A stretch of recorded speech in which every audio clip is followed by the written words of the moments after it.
کافروں کا کوئی مولا نہیں. تو صاف مطلب ہوا کہ جب ہم اعلی حضرت کہتے ہیں تو اس سے مراد نعوذ باللہ من ذالک، استغفر اللہ، کسی جاہل سے جاہل، کھوبڑ سے کھوبڑ شخص کی، سوائے ان وہابیوں کی کھوبڑ عقل کے، کسی کے عقل میں نہیں آتا کہ بھئی رسول کے برابر کر دیا، یہ کر دیا. اعلی حضرت جب ہم کہتے ہیں تو مراد یہ کہ اعلی حضرت کے زمانے میں، امام احمد رضا کے زمانے میں جتنے حضرت تھے ان سب میں یہ اعلی تھے، یہ اعلی حضرت ہے. اب ان کی جماعت میں نہیں تو کیا کریں. اب جب دیکھیے جب علم سے جواب نہیں دے پاتے نا تو پھر یہ جہالت پر آتے ہیں. تو اب یہ ان کی جہالت کا ایک مظاہرہ دیکھیں. معراج ربانی رد کر رہا ہے، اعلی حضرت کا رد کرتے ہوئے کیا کہہ رہا ہے ذرا سنیے. اور ان کا رنگ نہایت ہی سیاہ تھا، کالا تھا. ان کے مخالفین اکثر ان کے چہروں کی سیاہی کا تانا دیا کرتے تھے، اور ان کے خلاف لکھی جانے والی ایک کتاب کا نام ہی انہی کے اس پر ہے کہ الطین اللازب علی الاسود الکاذب، یعنی کالے جھوٹے کے چہرے پر چپک جانے والی مٹی. اور اس کتاب کو لکھنے والے جناب مرتضی حسن دیوبندی ہیں، حنفی ہیں. انہوں نے ان کے خلاف یہ کتاب لکھی ہے. بہرحال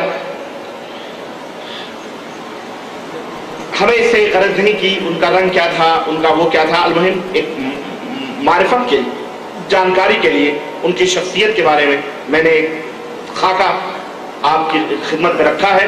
ان کا جسم نہایت ہی کمزور تھا، اور گردے کی بیماریوں میں اکثر وہ گردے کی بیماریاں ان کو اکثر و بیشتر تھیں، اور دوسری کمزور کرنے والی بیماریاں بھی ان میں بھی وہ ملوث تھے. کمر کی درد کا ان کو شکار، ہمیشہ کمر کی درد کی شکایت رہتی تھی. سر میں درد اور بخار کی شکایت بھی عام طور پر ان کو ہمیشہ رہا کرتی تھی. ان کی دائیں آنکھ میں تھوڑا سا نقص تھا. ان کی جو دائیں آنکھ تھی تھوڑا سا اس کے اندر کیا تھا، نقص تھا. اس میں تکلیف رہتی تھی، اور وہ برابر اس کے اندر پانی اتر آنے کی وجہ سے ان کی یہ آنکھ بے نور ہو گئی تھی. یعنی اس کے اندر داہنی آنکھ کی روشنی کیا ہو گئی تھی، ختم ہو گئی تھی. اور ایک طویل مدت تک اس کا علاج کراتے رہے مگر وہ آنکھ ٹھیک نہیں ہو سکی. اور چنانچہ ایک مرتبہ ان کے سامنے کھانا رکھا گیا. انہوں نے سالن کھا لیا مگر چپاتیوں کو ہاتھ بھی نہیں لگایا. تو ان کی بیوی نے کہا کہ یہ کیا بات ہوئی کہ آپ نے خالی سالن شوربے کھا لیے اور آپ نے چپاتی کو چھوا تک نہیں. تو انہوں نے جواب دیا کہ چپاتی ہے کدھر، مجھے تو نظر ہی نہیں آ رہی، مجھے تو نظر ہی نہیں آئی. حالانکہ وہ سالن کے ساتھ ہی چپاتی رکھی ہوئی تھی. اب ایک چیز دیکھیں، اعلیٰ حضرت نے اتنے سارے عیب گنوائے. اس نے جو عیب گنائے، جسم بہت کمزور تھا اعلیٰ حضرت کا، رنگ بہت کالا تھا، گردے کی بیماری تھی، کمر میں درد رہتا تھا، دائیں آنکھ میں نقص تھا، دائیں آنکھ ان کی خراب ہو گئی تھی، بے نور، کھانا کھا رہے تھے چپاتی نظر نہیں آئی. تھوڑے دیر کے لیے بالفرض مان لے سارے عیب تھے تو وہابیوں کا کفر اٹھ گیا. اس سے کفر اٹھ گیا. بھائی ایک شخص نے رسول اللہ کی گستاخی کی اور میں نے کہا کہ تو رسول اللہ کا گستاخ ہے اس لیے کافر ہے. تو اس نے کہا فاروق رضوی تیرا رنگ کالا ہے، فاروق رضوی تیری ناک ٹیڑھی ہے. میں نے کہا بھائی میرے میں ہزار ہے لیکن تو کافر ہے، جہنم کا ایندھن ہے. میں ٹیڑھی تاڑی ناک کے بعد بھی جنت میں جاؤں گا، تو اتنا خوبصورت تھوبڑا لے کے بھی جہنم میں جائیں گا. میرے عیب ہونے سے تیرا کفر کہاں سے اٹھ گیا؟ یہ ایک میں اتمام حجت کے لیے بات کر رہا ہوں، ورنہ اعلیٰ حضرت کے میں ایک ایک جملے پہ ایک ایک جتنے سے جھوٹ بولے ہیں نا، اصل میں پوری جھوٹ کا پولندہ یہ کتاب ہے بریلویت. احسان الہی ظہیر ان کا ایک مولوی، اس کا بھی جھوٹ دکھاؤں گا کتنا بڑا جھوٹا تھا. اس کو امام العصر کہا، یعنی ان کا جو جتنا بڑا جھوٹا ہوتا ہے وہ اتنا بڑا امام ہوتا ہے. اور اس میں مدینے کے مولاناؤں نے اس پہ تقریر لکھی ہے، مدینے کے علاماؤں نے. اور اس کو وہابی لوگ اپنے سینے سے لگا کے کہتے بس ہو گیا بریلیت کا پورا، ہم نے قلعہ ڈھا دیا اسی کتاب سے. اس کے پوسٹ مارٹم کے لیے بہت مجلسوں کی ضرورت ہے. یہ ساری باتیں احسان الہی ظہیر نے لکھی، کالا رنگ تھا، یہ اسی کو پڑھ کے اس نے سنا دیا. چلیے ایک ایک بات کا اب جواب سن لیجئے. پہلی دلیل دی اس نے حالت کے کالے رنگ کی کہ کتاب لکھی گئی حالت کے رد میں، اس کا نام تھا الطین اللازب علی الاسود القاذب. لکھنے والا مرتضی حسن دیوبندی. تو یہ دیوبندی مرتضی کون تھا؟ سنی تھا کہ دیوبندی تھا؟ تو حالت کے خلاف لکھیں گا تو وہ شہادت مانی جائیں گی؟ نہیں، گھر کی شہادت چاہیے. اور گھر کی شہادت کیا ہے؟ گھروں کی شہادت علماء اہل سنت کی کہ اعلیٰ حضرت کا رنگ سرخ تھا. اس لیے کہ پٹھان تھے. اور اگر تمہیں یقین نہ ہو تو زیادہ مت جاؤ, آلات کی خاندان کے تاج الشریعہ موجود ہے, انہی کو دیکھ لو تو تمہارا جھوٹ کھل جائے گا سامنے. اب کتاب کا نام اس زمانے میں جو رکھے جاتے تھے وہ چڑھانے کے لیے رکھے جاتے تھے. یہ بیوقوف نے سمجھ لیا کتاب کا نام اس لیے کیا نام ہے وہ کتاب کا, التین اللازب علی الاسود القاذب, یعنی جھوٹے پر چپک جانے والی, کالے جھوٹے پر چپک جانے والی مٹی, کالی مٹی. یہ نام اس کتاب کا رکھا تو سمجھ لیا کہ ارے دیکھو اس میں جھوٹا بولا, کالا بولا, اس لیے کالے تھے حضرت. اب بولے اعلیٰ کون تھا؟ دیوبندی. تو میں 2-4 کتابوں کے میں بھی نام حالات کے سنا دیتا ہوں, تو اب اس نام کی مناسبت سے تم بھی اپنے آپ کو وہی سمجھا کرو. ایک کتاب کا نام ہے اعلیٰ حضرت کا ازالۃ العاری ببحر القرائم عن کلاب النار, معزز خواتین کو جہنم کے کتوں کے نکاح سے بچا کر رسوائی سے بچانا. جہنم کا کتا اعلیٰ حضرت نے کس کو کہا ہے؟ وہابیوں کو کہا جہنم کے کتے, ان سے اپنی عورتوں کا نکاح, اپنی بچیوں کا نکاح مت کرو. تو مان لو اعلیٰ حضرت نے لکھا تو تم جہنم کے کتے ہو. پھر ایک کتاب اعلیٰ حضرت نے لکھی وہابیوں کے رد میں, وہ کتاب کس بنیاد پہ لکھی وہ سن لیجئے. ایک کتاب ہے جس کا نام ہے براہین القاطعہ, لکھنے والا خلیل احمد امبیٹی. اس نے لکھا ہے کہ رسول اللہ کا میلاد منانا کنہیا کے جنم دن منانے کی طرح ہے, معاذ اللہ. تو اس نے کنہیا کے جنم دن سے تشبیہ دی میلاد النبی کو. اعلیٰ حضرت نے جو کتاب لکھی اس کے رد میں جواب, کتاب میں کیا لکھا ذرا سنیے, الجزاء المحیا لغلمات الکنہیا. اب ترجمہ کیا ہوتا؟ کنہیا کے لونڈوں کو مناسب سزا. تو اب یہ کتاب کے نام سے سب سمجھ لینا ہے کہ جتنے دیوبندی سب کنہیا کے لونڈے تھے. یہ تو کل یہ کہہ دیں گا کہ صاحب یہ سب کنہیا کی نسل سے تھے. کیوں؟ اعلیٰ حضرت نے کہا ہے. تو یہ سب بیوقوفی کی باتیں ہیں. اب سنیے اس کا پہلا الزام کہ اعلیٰ حضرت کا جسم نہایت ہی کمزور تھا. ہم تسلیم کرتے اس لیے کہ وہ نجدیوں کی طرح ٹھوس ٹھوس کے کھاتے نہیں تھے. جیسے تم کھاتے رہتے ہو نا ٹھوس ٹھوس کے, ٹیپ پیٹے نکل گئی, نجد کر رہا مال کھا کھا کے حبسیوں کی طرح. اور یہ کوئی اچھی فطرت نہیں ہے کھانا اور موٹا ہونا. اللہ کے رسول صلی اللہ علیہ وسلم کی حدیث ہے کہ اللہ موٹے کو پسند نہیں کرتا. پوچھا کہ یا رسول اللہ کیوں؟ فرمایا موٹے ہونے سے آدمی عبادت میں سستی کرتا ہے. تو یہ تو حالت کی شان ہے کہ دبلے پتلے تھے, عبادت خوب کرتے تھے, خوب کتابیں لکھتے تھے, خوب تمہارا رد کرتے تھے. تمہارے تو پھسپھوسے تھوڑی بیٹھے رہتے تھے کھا کھا کے. اور یہ کتنے کھاؤ خطر تھے. اشرف علی تھانوی علی فادات الیوم میں خود لکھتا ہے کہ ایک شخص نے میری دعوت کی, میرے ساتھ ایک مولانا تھے, ان کا نام لکھا, مجھے بھی نام یاد نہیں آ رہا ہے. ان کو جگر کی بیماری تھی, چاول چلتے نہیں تھے, اس نے چاول ہی بنا کے لا دیا.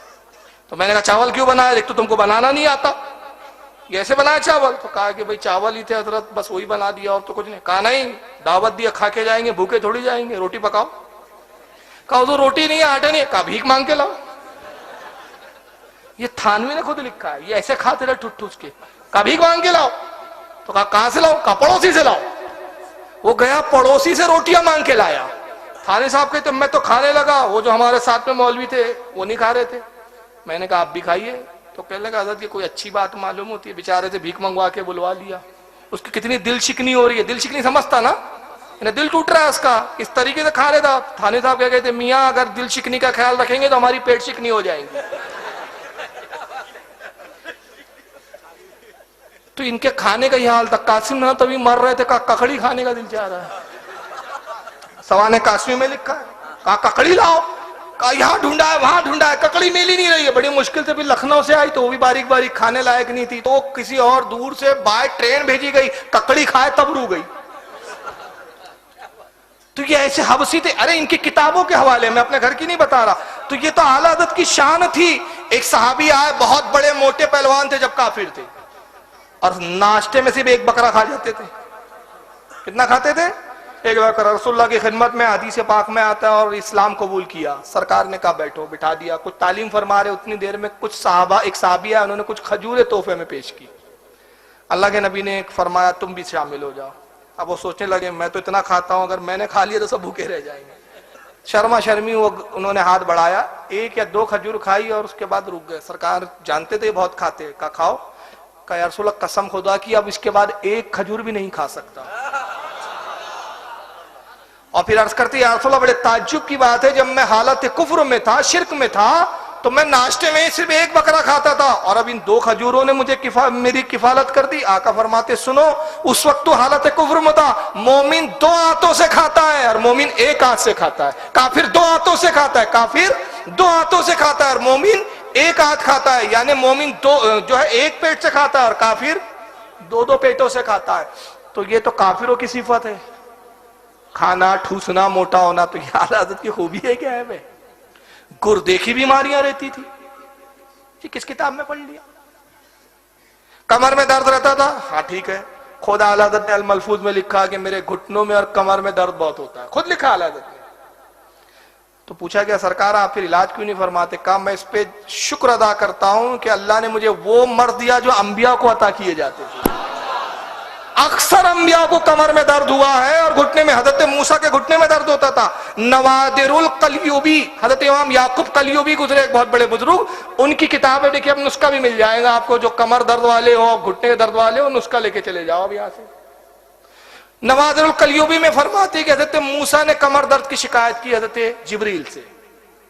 تو حضرت جبریل نے ایک نسخہ لایا اور نسخہ یہ دیا. اب وہ تھوڑا کوڈ ورڈ میں بولنا پڑے گا کیونکہ آج کل ہندوستان کی جو فضا چل رہی ہے نا بھائی, مسئلہ یہ ہے کہ اب یہ حکومت فیصلہ کرتی ہے کہ ہم کیا کھائیں اور کیا نہ کھائیں. اب اشارہ کر دیا میں نے بہت کھل کر, سمجھ گئے نا؟ مادر وطن کا گوشت لینا ہے, اب اس سے اچھے الفاظ نہیں ہے میرے پاس. مل جائے, ابھی پابندی ہے فی الحال, مل جائے تو غنیمت ہے. یہ کمر کے یہاں چلو اللہ کا شکر ہے بھائی, یہاں چلو اچھی بات ہے ملتا ہے, ہمارے یہاں تو ابھی پابندی ہے.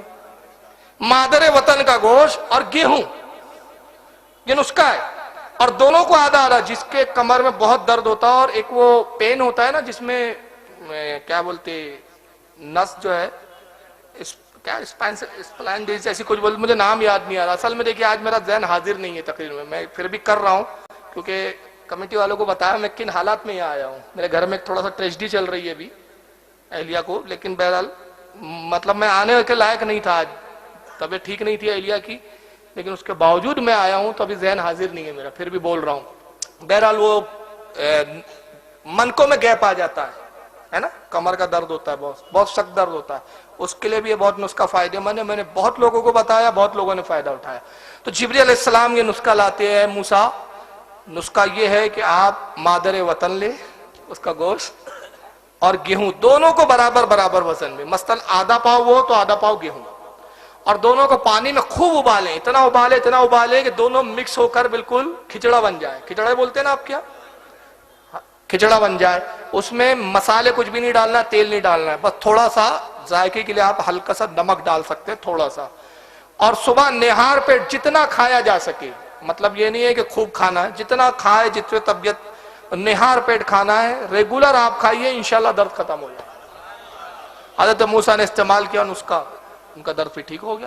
تو کمر درد یہ تو انبیاء کے امراض ہے, اور اعلیٰ خود فرماتے ہیں کہ میں اس کا خود علاج نہیں کرتا, اور اس لیے نہیں کرتا کہ میں شکر ادا کرتا ہوں کہ اللہ نے مجھے وہ بیماری دی جو اس نے اپنے نبیوں اور انبیاء کو دی تھی. پھر اس کے بعد حالت کو بخار بہت رہتا تھا, یہ بولتے ہیں جناب اس کو پتہ ہی نہیں بیوقوفوں کو کہ بیماری خود اپنے آپ میں فائدہ بخش ہوتی ہے. حضور کی پھوپھی حضرت صفیہ, ان کو بخار ہو گیا, سرکار عیادت کے لیے تشریف لائے. کہا کہ اے پھوپھی جان کیا حال ہے؟ کہتی ہے کہ یا رسول اللہ بخار سے تپی جا رہی ہوں, اللہ برکت نہ دے بخار میں, ستیہ ناس ہو اس بخار کا. تو آقا نے فرمایا پھوپھی جان بخار کو گالیاں نہ بکو, بخار تو بڑی اچھی چیز ہے, بخار سے گناہ جھڑ جاتے ہیں, جہنم کی آگ سرد ہو جاتی ہے. ایک صحابی آئے, بڑا تیز بخار تھا, عرض کیا یا رسول اللہ دعا کیجئے بخار چلا جائے. آپ نے فرمایا اگر تو جان جاتا کہ بخار میں کیا فائدے ہیں اور کتنے تیرے لیے درجات بلند ہوتے ہیں اس میں, تو بخار کے ٹلنے کی دعا نہ کرواتا تھا. عرض کیا یا رسول اللہ بخار سے میں کام نہیں کر سکتا, تو آپ یہ دعا کریں کہ میرا کام میں حرج نہ اور بخار رہے. سرکار نے دعا فرما دی. تو حال یہ ہوا کہ مرنے تک, موت تک ان کا جسم میں بخار گرم. دیکھے تو لوگ کہہ رہے باپ رے اتنا بدن تپک رہا ہے, لیکن ان کے کام میں کوئی خلل, واقعی پوری زندگی بخار میں رہے. پھر وہ تو یہ تو خوبیوں کی باتیں ہیں جو اس کو عیب نظر آ رہی. وجہ یہ ہے کہ الٹی عقل ہے, سمجھ میں کچھ نہیں آ رہا. دائیں آنکھ میں نقصہ بولتے ہیں اعلیٰ حضرت کے, اس پہ بھی پہلا سوال ہے کہ کس کتاب میں پڑھ لیا, جبکہ اعلیٰ حضرت نے الملفوظ میں لکھا, ایسا کچھ نہیں ہے. بلکہ آپ کے دائیں آنکھ میں ایک تھوڑا چھوٹا سا ایک نقطہ پیدا ہو گیا تھا، اور حکیم نے کہا تھا کہ پانی نہ لگنے دیجئے ورنہ آگ ضائع ہونے کا اندیشہ ہے۔ حالت فرماتے ہیں کہ میں کب ماننے والا تھا، میری عادت کے وضو کروں، اور اس نے وضو سے منع کر دیا، کہا چہرے سے بچیے، آنکھ کو پانی سے بچائیے۔ حالت فرماتے ہیں کہ میں نے اس کی نہ سنی اور اس پہ کرتا رہا۔ ایک دن نماز کی حالت میں وہ جو ڈھیلا تھا وہ پگھل کے ختم ہو گیا ہمیشہ کے لیے، آنکھ میں کوئی نقص نہیں تھا۔ اب وہ چپاتی کا جو واقعہ ہے وہ کتابوں میں ہے، لیکن اس کی وجہ یہ نہیں کہ ان کو دکھتا نہیں تھا، اصل میں اعلی حضرت مصروف اتنے ہوتے تھے کاموں میں کہ یہ سب چیزوں کی طرف توجہ نہیں ہوتی تھی۔ اب اس کا ایک میں واقعہ بتا دوں جو وہ نہیں بتایا اس نے۔ اعلی حضرت کی والدہ کھانے کا بڑا خیال رکھتی تھی۔ حالت کی غذا کتنی تھی معلوم ہے؟ میں نے پہلے عرض کیا نا کہ نجدیوں کی طرح ٹھوس ٹھوس کے نہیں کھاتے تھے۔ 2 سوجی کے بسکٹ اور 1 پیالہ شوربہ، یہ پورے دن کی غذا تھی۔ 2 بسکٹ سوجی کے بنائے جاتے تھے اور 1 پیالہ شوربہ، بس یہ دن میں 1 بار کھا لیا، پورا دن کافی ہے اعلی حضرت کے لیے۔ تو یہ حالت کی غذا کا عالم تھا۔ تو آپ کی والدہ دیکھتی تھی کہ بڑا کام کرتے ہیں تو کہتی تھی احمد رضا کچھ روغنی چیزیں بھی کھایا کرو، تو آپ کہتے تھے امی جان اس کی فرصت کہاں ہے؟ تو والدہ یہ کرتی کہ گھر میں جو دودھ آتا تھا استعمال کے لیے، دودھ کی ملائی آتی تھی، ایک پیالے میں کپ میں جمع کرتی تھی، اور حالت پان کھایا کرتے تھے۔ تو پان کے لیے چونا استعمال بہت کرتے تھے، تو چونا بھی جاتا اتفاق سے اسی طرح کے ایک مرتبہ کپ میں رکھ دیا گیا۔ حالت کی والدہ نے کپ میں جو ہے وہ ملائی کو جمع کیا اور کنی سے کہا، نوکرانی جو خادمہ تھی، کہا کہ جاؤ احمد رضا کو ملائی دے دو، تو غلطی سے ملائی کی جگہ چونے کا کٹورا لے کر آ گئی۔ اور اعلیٰ حضرت فتویٰ نویسی میں مصروف ہے، لکھ رہے ہیں آپ، نتیجہ یہ ہوا کہ لکھتے بھی جا رہے ہیں، چونا کھاتے جا رہے ہیں، پورا چونا کھا گئے، آپ کو پتہ ہی نہیں۔ جب والدہ آئی دیکھا تو ملائی تو جھوٹ کی تو رکھی ہے، ڈاٹا خادمہ کو کہا کہ تم نے ملائی نہیں دی، کہا میں نے تو دے دی اور کھا بھی لیا اعلیٰ حضرت نے۔ جب پہنچے دیکھا تو چونا کھا کے، کہا احمد رضا کدھر خیال رہتا ہے تمہارا، پورا چونا کھا کے، کہا امی جان کام میں اتنا مصروف مجھے تو پتہ بھی نہیں چلا۔ تو یہ دین کی خدمت میں اتنے ڈوبے رہتے تھے کہ کھانے پینے کا ہوش نہیں رہتا تھا۔ تو اب بیوی نے کھانا رکھ دیا، چپاتی نظر نہیں آئی، آپ کھا گئے، اس لیے کہ خدمت دین کا جذبہ، اس طرف توجہ، اس طرف دھیان ہی نہیں تھا۔ اب تمہارے جیسے فرصت یہ ہے کہ اب قورمہ لاؤ، تندوری لاؤ، مرغ مسلم لاؤ، اور یہ لاؤ اور وہ لاؤ، کھا رہے ہیں۔ اب میں اس پہ آگے ایک واقعہ بتاؤں گا، لیکن آگے میں اس کی پہلے ایک بتاؤں گا۔ اب اس نے کہا کہ حالت کی آنکھوں میں نقص تھا، کمزوری تھی، آنکھیں تھی، اس کو اپنے گھر کی خبر نہیں ہے۔ اعلیٰ حضرت تو بے عیب تھے، ذرا یہ اپنے گھر کے ملاؤں کے تو شکلیں تھوبڑے دیکھ لے ذرا۔ یہ سعودی اعظم کا مفتی اعظم ہے، سعودیہ کا مفتی اعظم عبداللہ بن باز، دونوں آنکھ سے اندھا، اوریجنل اندھا تھا، اور ابھی دیکھنا ان کے کتنے بڑے بڑے مفتی اندھے بھوکنے ملیں گے ابھی۔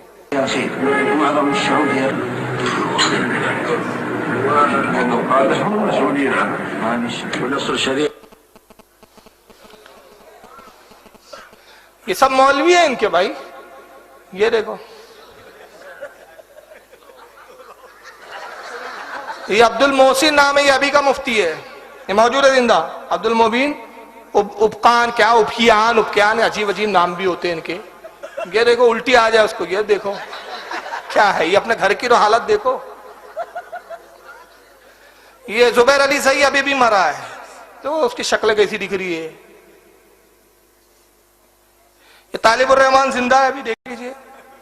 اب ان کو دیکھو، ایسا نہیں لگتا کہ کل رات خواب میں ابلیس کو دیکھا، ساری شکل جناب کی سی تھی۔ تو ان کو اپنے گھر نہیں دیکھ رہے کہ لعنتیں تو ان کے چہروں پہ پڑ رہی ہے تمہارے بڑے بڑے ملاؤں کی، اور وہ اعلیٰ حضرت میں عیب بتا رہا ہے خبیث۔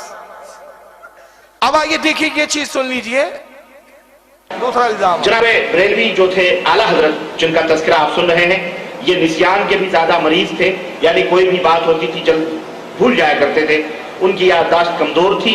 ایک دفعہ کا واقعہ ہے کہ انہوں نے اینک کہیں اونچی، اینک بعض لوگوں کی عادت ہو جو اینک پہنتے ہیں چشمے، وہ اکثر و بیشتر کام کرتے کرتے کبھی اینک اٹھا کر کے اپنے پیشانی پہ لگا لیتے ہیں یا سر پہ ٹکا لیتے ہیں۔ تو ایک دفعہ کام کرتے کرتے انہوں نے ماتھے پر کہیں اینک رکھ لی، اور گفتگو کرنے کے بعد پھر وہ تلاش کرتے پھر رہے کہ یہ اینک کدھر گئی، ہمارا چشمہ کدھر گیا، اس کو ڈھونڈ رہے ہیں۔ کسی نے کافی دیر پریشان ہو جانے کے بعد میں، ڈھونڈنے کے بعد میں، اچانک جب ان کا ہاتھ ان کی پیشانی پر لگا تو ان کو پتہ چلا کہ اینک تو پیشانی ہی پہ رکھی ہوئی ہے اور میں دوسری جگہ ڈھونڈ۔ یہ بے پڑھے لکھے لوگوں کا نام ہے وہابی۔ اعلی حضرت نسیان کے مریض تھے، یعنی ان کو بھولنے کی بھی بیماری تھی۔ پھر دلیل میں ایک واقعہ پیش کیا کہ ایک مرتبہ چشمہ سر پہ ایسا لگا لیا، خیال نہیں رہا، چشمہ ڈھونڈ رہے پورے گھر میں، اور جب پورا ڈھونڈ ڈھونڈ کے تھک گئے، چشمہ نہیں ملا، بیٹھے، جب پیشانی پہ ہاتھ گیا پریشانی میں تو دیکھا رے آئینک چشمہ تو یہاں ہے، تو کہا اس سے پتا چلا کہ بھولنے کی بیماری تھی۔ اس کا جواب دیکھ لیجئے، پہلے ایک مختصر جواب اور پھر تاریخ کے حوالے سے جواب دوں گا، جس کا کوئی مائیکلال غیر مقلد رد نہیں کر سکتا۔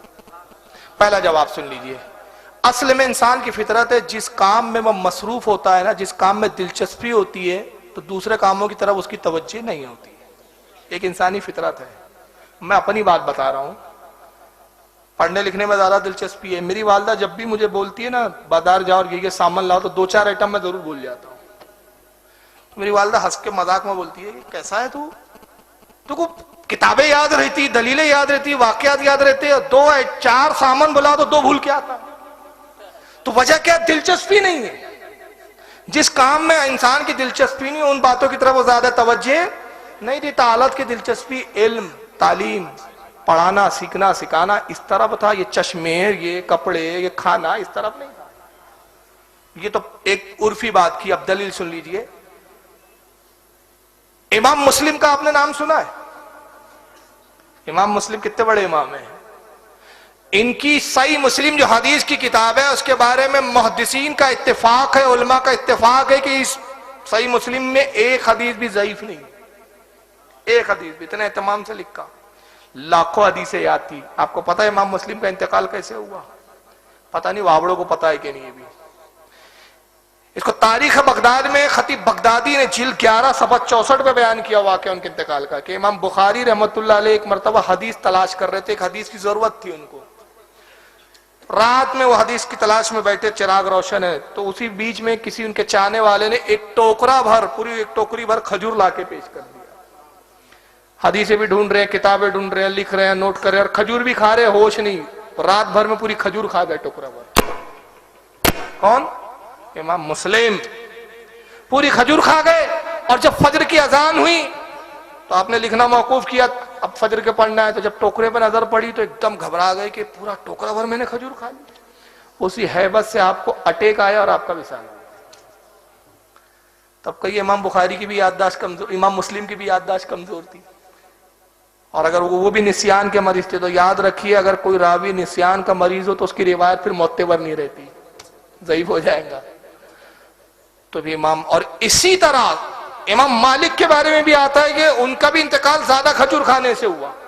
ایک مرتبہ ایک مسئلے کی تلاش میں تھے، خادم کسی نے تحفے میں کھجور پیش کر دیا، کھجور کھاتے رہے، خیال ہی نہیں رہا، یہاں تک کہ حال یہ ہوا پوری کھجور کھا گئے۔ جب صبح ہوئی بالکل ویسی واقعہ ہے، ہیبت آئی، بعض روایتوں میں آیا کہ قلب، حرکت قلب کی وجہ سے مطلب ان کا دورہ پڑا، دل کا انتقال ہو گیا، اور بعض میں آیا کہ کھانے کی وجہ سے ہیضہ ہو گیا تھا۔ تو اب امام مالک کے بارے میں آپ کیا کہیں گے؟ بلکہ حال تو یہ ہے کہ صحیح مسلم اٹھائیے آپ، کتاب المساجد، اور حدیث نمبر 1176 عبداللہ ابن مسعود سے روایت ہے، اس کو امام بخاری نے بھی لکھا ہے، امام ابو داؤد نے بھی، امام ترمذی نے بھی، امام نسائی نے، ابن ماجہ نے، دارمی نے، مسند احمد، ابن خزیمہ، ابو یعلا نے، حاکم نے، بہقی نے، سب نے لایا۔ ایسا شاید ہی کوئی محدث ہو جس نے حدیث کو نقل نہیں کیا۔ عبداللہ ابن مسعود کہتے ہیں کہ اللہ کے نبی نے ایک مرتبہ عصر کی نماز پڑھائی، دوسری رکعت میں سرکار نے سلام پھیر دیا، سرکار نے دوسری رکعت میں سلام پھیر دیا۔ تو صحابہ نے عرض کیا یا رسول اللہ کیا نماز میں کمی ہو گئی رکعتوں میں؟ آپ نے فرمایا اگر رکعتوں میں کمی ہوتی تو میں تمہیں بتا دیتا۔ کہا یا رسول اللہ آپ نے دوسری رکعت میں سلام پھیر دیا۔ تو آپ نے اور صحابہ سے پوچھا، اور ایک آگے دوسری ایک صحیح مسلم کی روایت ہے کہ ذوالیدین ایک صحابی تھے، ان کے ہاتھ لمبے لمبے تھے، تو سرکار نے ان کا نام رکھ دیا تھا ذوالیدین، 2 ہاتھوں والا، بڑے بڑے ہاتھ تھے۔ انہوں نے وہ کھڑے ہوئے کہا یا رسول اللہ آپ نے نماز میں کمی فرما دی۔ تو صحابہ سے پوچھا کہ یہ ذوالیدین کیا کہہ رہا ہے؟ تو ہر صحابی نے کہا یا رسول اللہ وہ صحیح کہہ رہے، ہم نے یہ خیال کیا کہ شاید نماز میں کمی کر دی گئی ہے۔ تو کہا نماز میں کمی نہیں ہوئی۔ اور اس کے بعد جو سرکار نے جملے استعمال فرمائے حدیث میں آیا، فرمایا قالا انما انا بشر مثلکم انسا کما تنسونا، فرمایا میں بھی ظاہراً تمہاری طرح بشر ہوں اور میں بھی بھول جاتا ہوں جیسے تم بھول جاتے ہو۔ فائزہ نسیتو فذکرونی، تو جب میں کچھ بھول جاؤں تو تم مجھے یاد دلا دیا کرو۔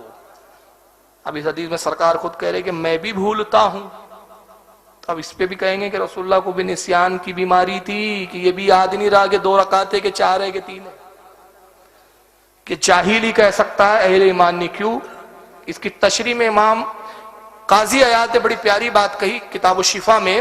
امام قاضی عیاض نقل کرتے رسول اللہ کی حدیث، سرکار فرماتے ہیں کہ میں رب کی طرف سے بھلا دیا جاتا ہوں، میں بھولتا نہیں ہوں بلکہ رب کی طرف سے بھلا دیا جاتا ہوں تاکہ تمہارے لیے سنت ہو جائے۔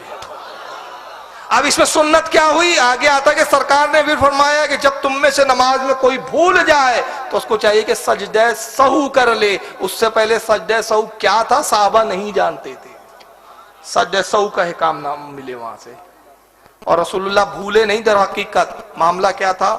اللہ کے نبی صلی اللہ علیہ وسلم کا حال یہ تھا کہ سرکار اپنے رب کے دیدار میں اتنے مئے تھے، کیونکہ سرکار کی خود حدیث ہے کہ نماز ایسی پڑھو گویا خدا کو دیکھ رہے ہو، اور یہ تصور نہ ہو تو پھر کم از کم یہ تصور کر لو کہ خدا تمہیں دیکھ رہا ہے۔ تو آقا کا حال یہ تھا کہ تصور یہ تھا کہ خدا کو دیکھ رہے ہیں، تو جب خدا کے تصور میں اور خدا کو دیکھ رہے ہو تو خدا کے دیدار میں اتنے مئے ہو گئے کہ رکعتوں کے تعین کا خیال نہیں رہا، تو اللہ کی طرف سے بھلا دیا جاتا ہے۔ تو معاذ اللہ کیا یہاں بھی وہی بات کرو گے؟ تو بہرحال یہ اعلیٰ حضرت کے بھولنے کا بیماری کا معاملہ نہیں ہے، بلکہ یہ دلچسپی جس طرف ہے اس طرف کا معاملہ ہے۔ اب ایک آخری چیز میں، کافی وقت ہو رہا ہے، کتنے دیر تک چلانا ہے بھائی؟ اب آئیے ان کی علمی صلاحیت دیکھیے، یہ توصیف الرحمان صاحب کو سن لیجیے۔ یہ دوسری کتاب ہمارے ہاتھ کے اندر، ہدائق بخشش، امام احمد رضا علیہ من اللہ ما یستحق، اپنی کتاب کے صفحہ 2 پر لکھتا ہے، نبی علیہ الصلوۃ والسلام کو مخاطب کر کے کہتا ہے میں تو مالک ہی کہوں گا، اے نبی مالک اللہ ہے نا ہمارا، لیکن نبی سے مخاطب ہے، کہتا ہے میں تو مالک ہی کہوں گا کہ تم ہو مالک کے حبیب، میں تمہیں مالک ہی کہوں گا کیونکہ تم ہو مالک کے حبیب، مالک اللہ ہے اور اللہ آپ سے محبت کرتا ہے۔ اب آپ بھی میرے لیے اللہ ہی بن چکے ہیں، اب آپ بھی میرے لیے اللہ ہی بن چکے ہیں، تم کو مالک ہی کہوں گا کیونکہ تم ہو مالک کے حبیب۔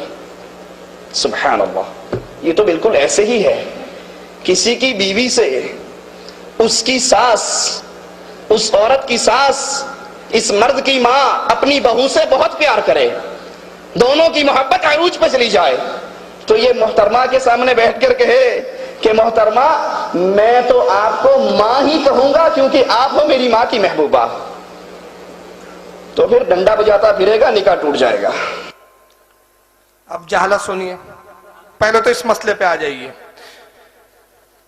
کہا کہ یہ تو ایسا ہے، حالت کا شعر پڑھا، میں تو مالک ہی کہوں گا کہ ہو مالک کے حبیب، آگے نہیں پڑھا، آگے پڑھ لیتا پول کھل جاتی، جتنا سمجھانا ہے جتنا مطلب کا اتنا لے لو۔ کہا کہ اعلیٰ حضرت کہہ رہے میں تو مالک ہی کہوں گا، رسول اللہ کو مالک ہی کہوں گا، مالک کے حبیب، یعنی اللہ کے رسول آپ اللہ کے حبیب ہو گئے، آپ کی محبت اللہ سے خوب بڑھ گئی، تب میں آپ کو مالک کہوں گا، مالک اللہ ہے تو گویا اے اللہ کے رسول آپ میرے لیے خدا بن گئے، یعنی اعلیٰ حضرت نے اللہ کے رسول کو خدا کہہ دیا، اللہ کہہ دیا، معاذ اللہ۔ پھر آپ نے دلیل دی، جناب نے دلیل دیتے ہوئے کہا کہ اس کی ایسی مثال ہے اس کی کہ جیسے کسی کی بیوی کسی کی ماں سے یعنی اپنی ساس سے بہت محبت کرے، بہت محبت کرے، تو اس محبت کو دیکھ کر کوئی شخص اپنی بیوی سے کہے کہ تو میری ماں سے اتنی محبت کرتی ہے اور تیری محبت اتنی عروج پر پہنچ گئی کہ گویا تو اب میری ماں ہی بن گئی ہے۔ اب اس کے انہوں نے پھر ایک بڑا عجیب مسئلہ کہا کہ ڈنڈا بجاتا پھرے گا پھر نکاح ٹوٹ جائے گا۔ تو سب سے پہلا سوال کہ آپ اتنے بڑے علامہ ہیں صاحب، سعودیہ سے گرجتے اور چیختے ہیں، پہلے یہ بتا دو کس حدیث اور قرآن کی کس آیت میں کہ بیوی کو اگر ماں کہہ دیا تو نکاح ٹوٹ جائے گا، ڈنڈا بجاتا پھرے گا؟ اس جاہل کو یہ بھی نہیں معلوم، یہ عوام میں بڑی غلط فہمی ہے کہ بیوی کو ماں کہہ دو تو نکاح ٹوٹ جاتا۔ بیوی کو ماں کہنے سے نکاح نہیں ٹوٹتا، کہنا حرام ہے، کہنا جائز نہیں ہے، ورنہ کل سے آپ سب جائیں گے بولیں نہیں ٹوٹتا تو امی چمی بلا رہے اپنی بیوی کو، کہنا حرام ہے، حرام اور ہے نکاح ٹوٹنا، اور جائز نہیں، اجازت نہیں، لیکن اگر کسی کی زبان سے نکل جائے بالفرض تو نکاح نہیں ٹوٹتا۔ اور اس کی دلیل قرآن عظیم کے اندر ہے، پارہ 28 سورہ مجادلہ آیت 1 اور 2 کے اندر اس کا ذکر ہے۔ ایک صحابیہ جس کا نام ہے حضرت خولہ بنت ثعلبہ، اور ان کے شوہر تھے حضرت اوس بن ثابت۔ حضرت اوس اپنی بیوی حضرت خولہ سے گفتگو کر رہے ہیں، پیار بھری محبت بھری گفتگو کرتے کرتے ان کی زبان سے نکل گیا تو میری ماں ہے۔ یہ گھبرا گئی، اور وجہ یہ تھی کہ اس سے پہلے زمانے جہالت میں یہی ہوتا رہا کہ اگر کوئی شخص اپنی بیوی کو ماں کہہ دے تو نکاح ٹوٹ جاتا تھا، یہ مانا جاتا تھا اور یہی سمجھا جاتا تھا، وہ بیوی سے جدا ہو جاتا تھا، اور یہی حکم تھا، یہی دستور تھا، اسی پر لوگ عمل کرتے تھے۔ تو حضرت خولہ رسول اللہ کی خدمت میں آئی اور کہا کہ یا رسول اللہ میرے شوہر نے مجھے ماں کہہ دیا اپنی۔ تو سرکار نے کہا کہ اب تو اس سے الگ ہو جا، کیونکہ یہی حکم ہے، یہی رواج ہے۔ کہتی یا رسول اللہ میں عمر ہو گئی ہے، میرے بچے پیدا ہو گئے، میں اپنے شوہر کو چھوڑوں گی، کون میری پرورش کرے گا، میرے بچوں کا کیا ہوگا؟ اللہ کے نبی میں کیسے چلے جاؤں؟ کہا خولہ جاؤ، میں نے کہہ دیا نا کہ اب کچھ نہیں ہو سکتا۔ وہ پھر خوشامد کری، یا رسول اللہ آپ کچھ فرمائیے، کچھ کیجئے۔ سرکار نے کہا خولہ بس جاؤ، اپنے شوہر سے علیحدہ ہو جاؤ۔ وہ اڑ گئی، کہا کہ یا رسول اللہ جب تک آپ کا رب آپ پر میرے حکم کے تعلق سے کچھ نازل نہ کرے میں آپ کے دروازے سے اٹھ کر نہیں جاؤں گی۔ اڑ کے بیٹھ گئی۔ تو قرآن عظیم کی آیت کریمہ نازل ہوئی، سورہ مجادلہ کی 1 اور 2 آیت، اور اللہ نے خطاب یہیں سے شروع کیا، حبیب وہ جو آپ سے لڑ رہی ہے تو آپ فرما دیجئے کہ اللہ نے اپنے پہلے حکم کو منسوخ کیا، اب اسی کے نکاح میں، مفہوم بتا رہا ہوں میں آیت کا، اور اس سے نکاح نہیں ٹوٹتا۔ تو قرآن کا حکم نازل ہے، نازل ہوا، باقاعدہ یہ موجود ہے کہ نکاح نہیں ٹوٹتا، لیکن اس نے پہلے یہ لایا کہ نہیں نکاح ٹوٹ گیا۔ اچھا شعر کو سمجھے نہیں، اب اندازہ لگائیے جو اعلیٰ حضرت کی ہدایت بخشش کا شعر نہیں سمجھ سکتے، وہ حضرت کی کتاب کیا سمجھیں گے؟ تو میں کہہ رہا ہوں نا کہ ان کیا حضرت نہیں ہے تو یہ اعلیٰ حضرت کہاں سے لائیں گے؟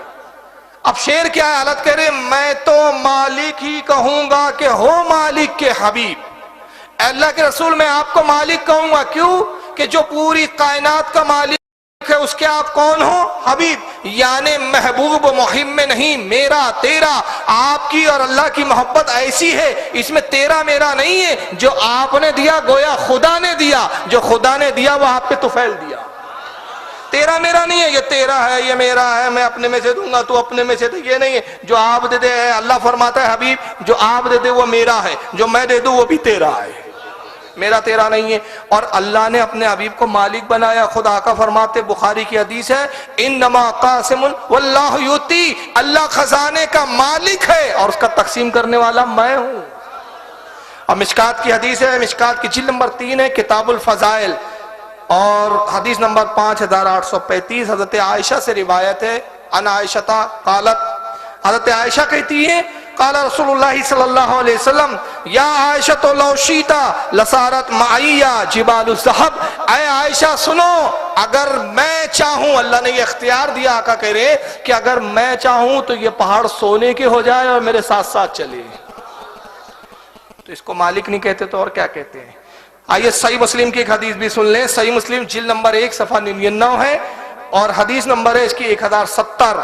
حضرت ابو ہریرہ سے روایت ہے، ان ابی ہریرہ رضی اللہ تعالیٰ عنہ قال قال رسول اللہ صلی اللہ علیہ وسلم بعثت بجوامع الکلم ونصرت بالرعب، اللہ کے نبی نے فرمایا کہ لوگوں اللہ نے مجھے جوامع الکلم عطا فرمایا، یعنی دنیا کی تمام زبانوں کا علم مجھے دیا، میں ساری زبانیں جانتا ہوں، اور میری مدد نصرت رعب کے ذریعے کی، میرا رعب ایسا ہے کہ میں دشمن کے سامنے صرف کھڑا ہو جاؤں میرے رعب سے ہی وہ گھبرانے لگتے ہیں، تو اللہ نے میری مدد رعب سے کی۔ وَبَيْنَا نَائِمٌ أُتِيتُ بِمَفَاتِحِ خَزَائِنِ الْأَرْضِ فَوَدِعَتْ بَيْنَ يَدَيَّ، اور آقا نے فرمایا ایک رات میں سو رہا تھا، آرام کر رہا تھا کہ تبھی تمام زمین کے خزانوں کی چابیاں اللہ نے میرے ہاتھوں میں رکھ دی، تمام زمین کے خزانوں کی چابیاں میرے ہاتھوں میں رکھ دی۔ قال ابی ہریرہ فذهب رسول اللہ صلی اللہ علیہ وسلم وانتم تنتصلونها، حضرت ابو ہریرہ کہتے ہیں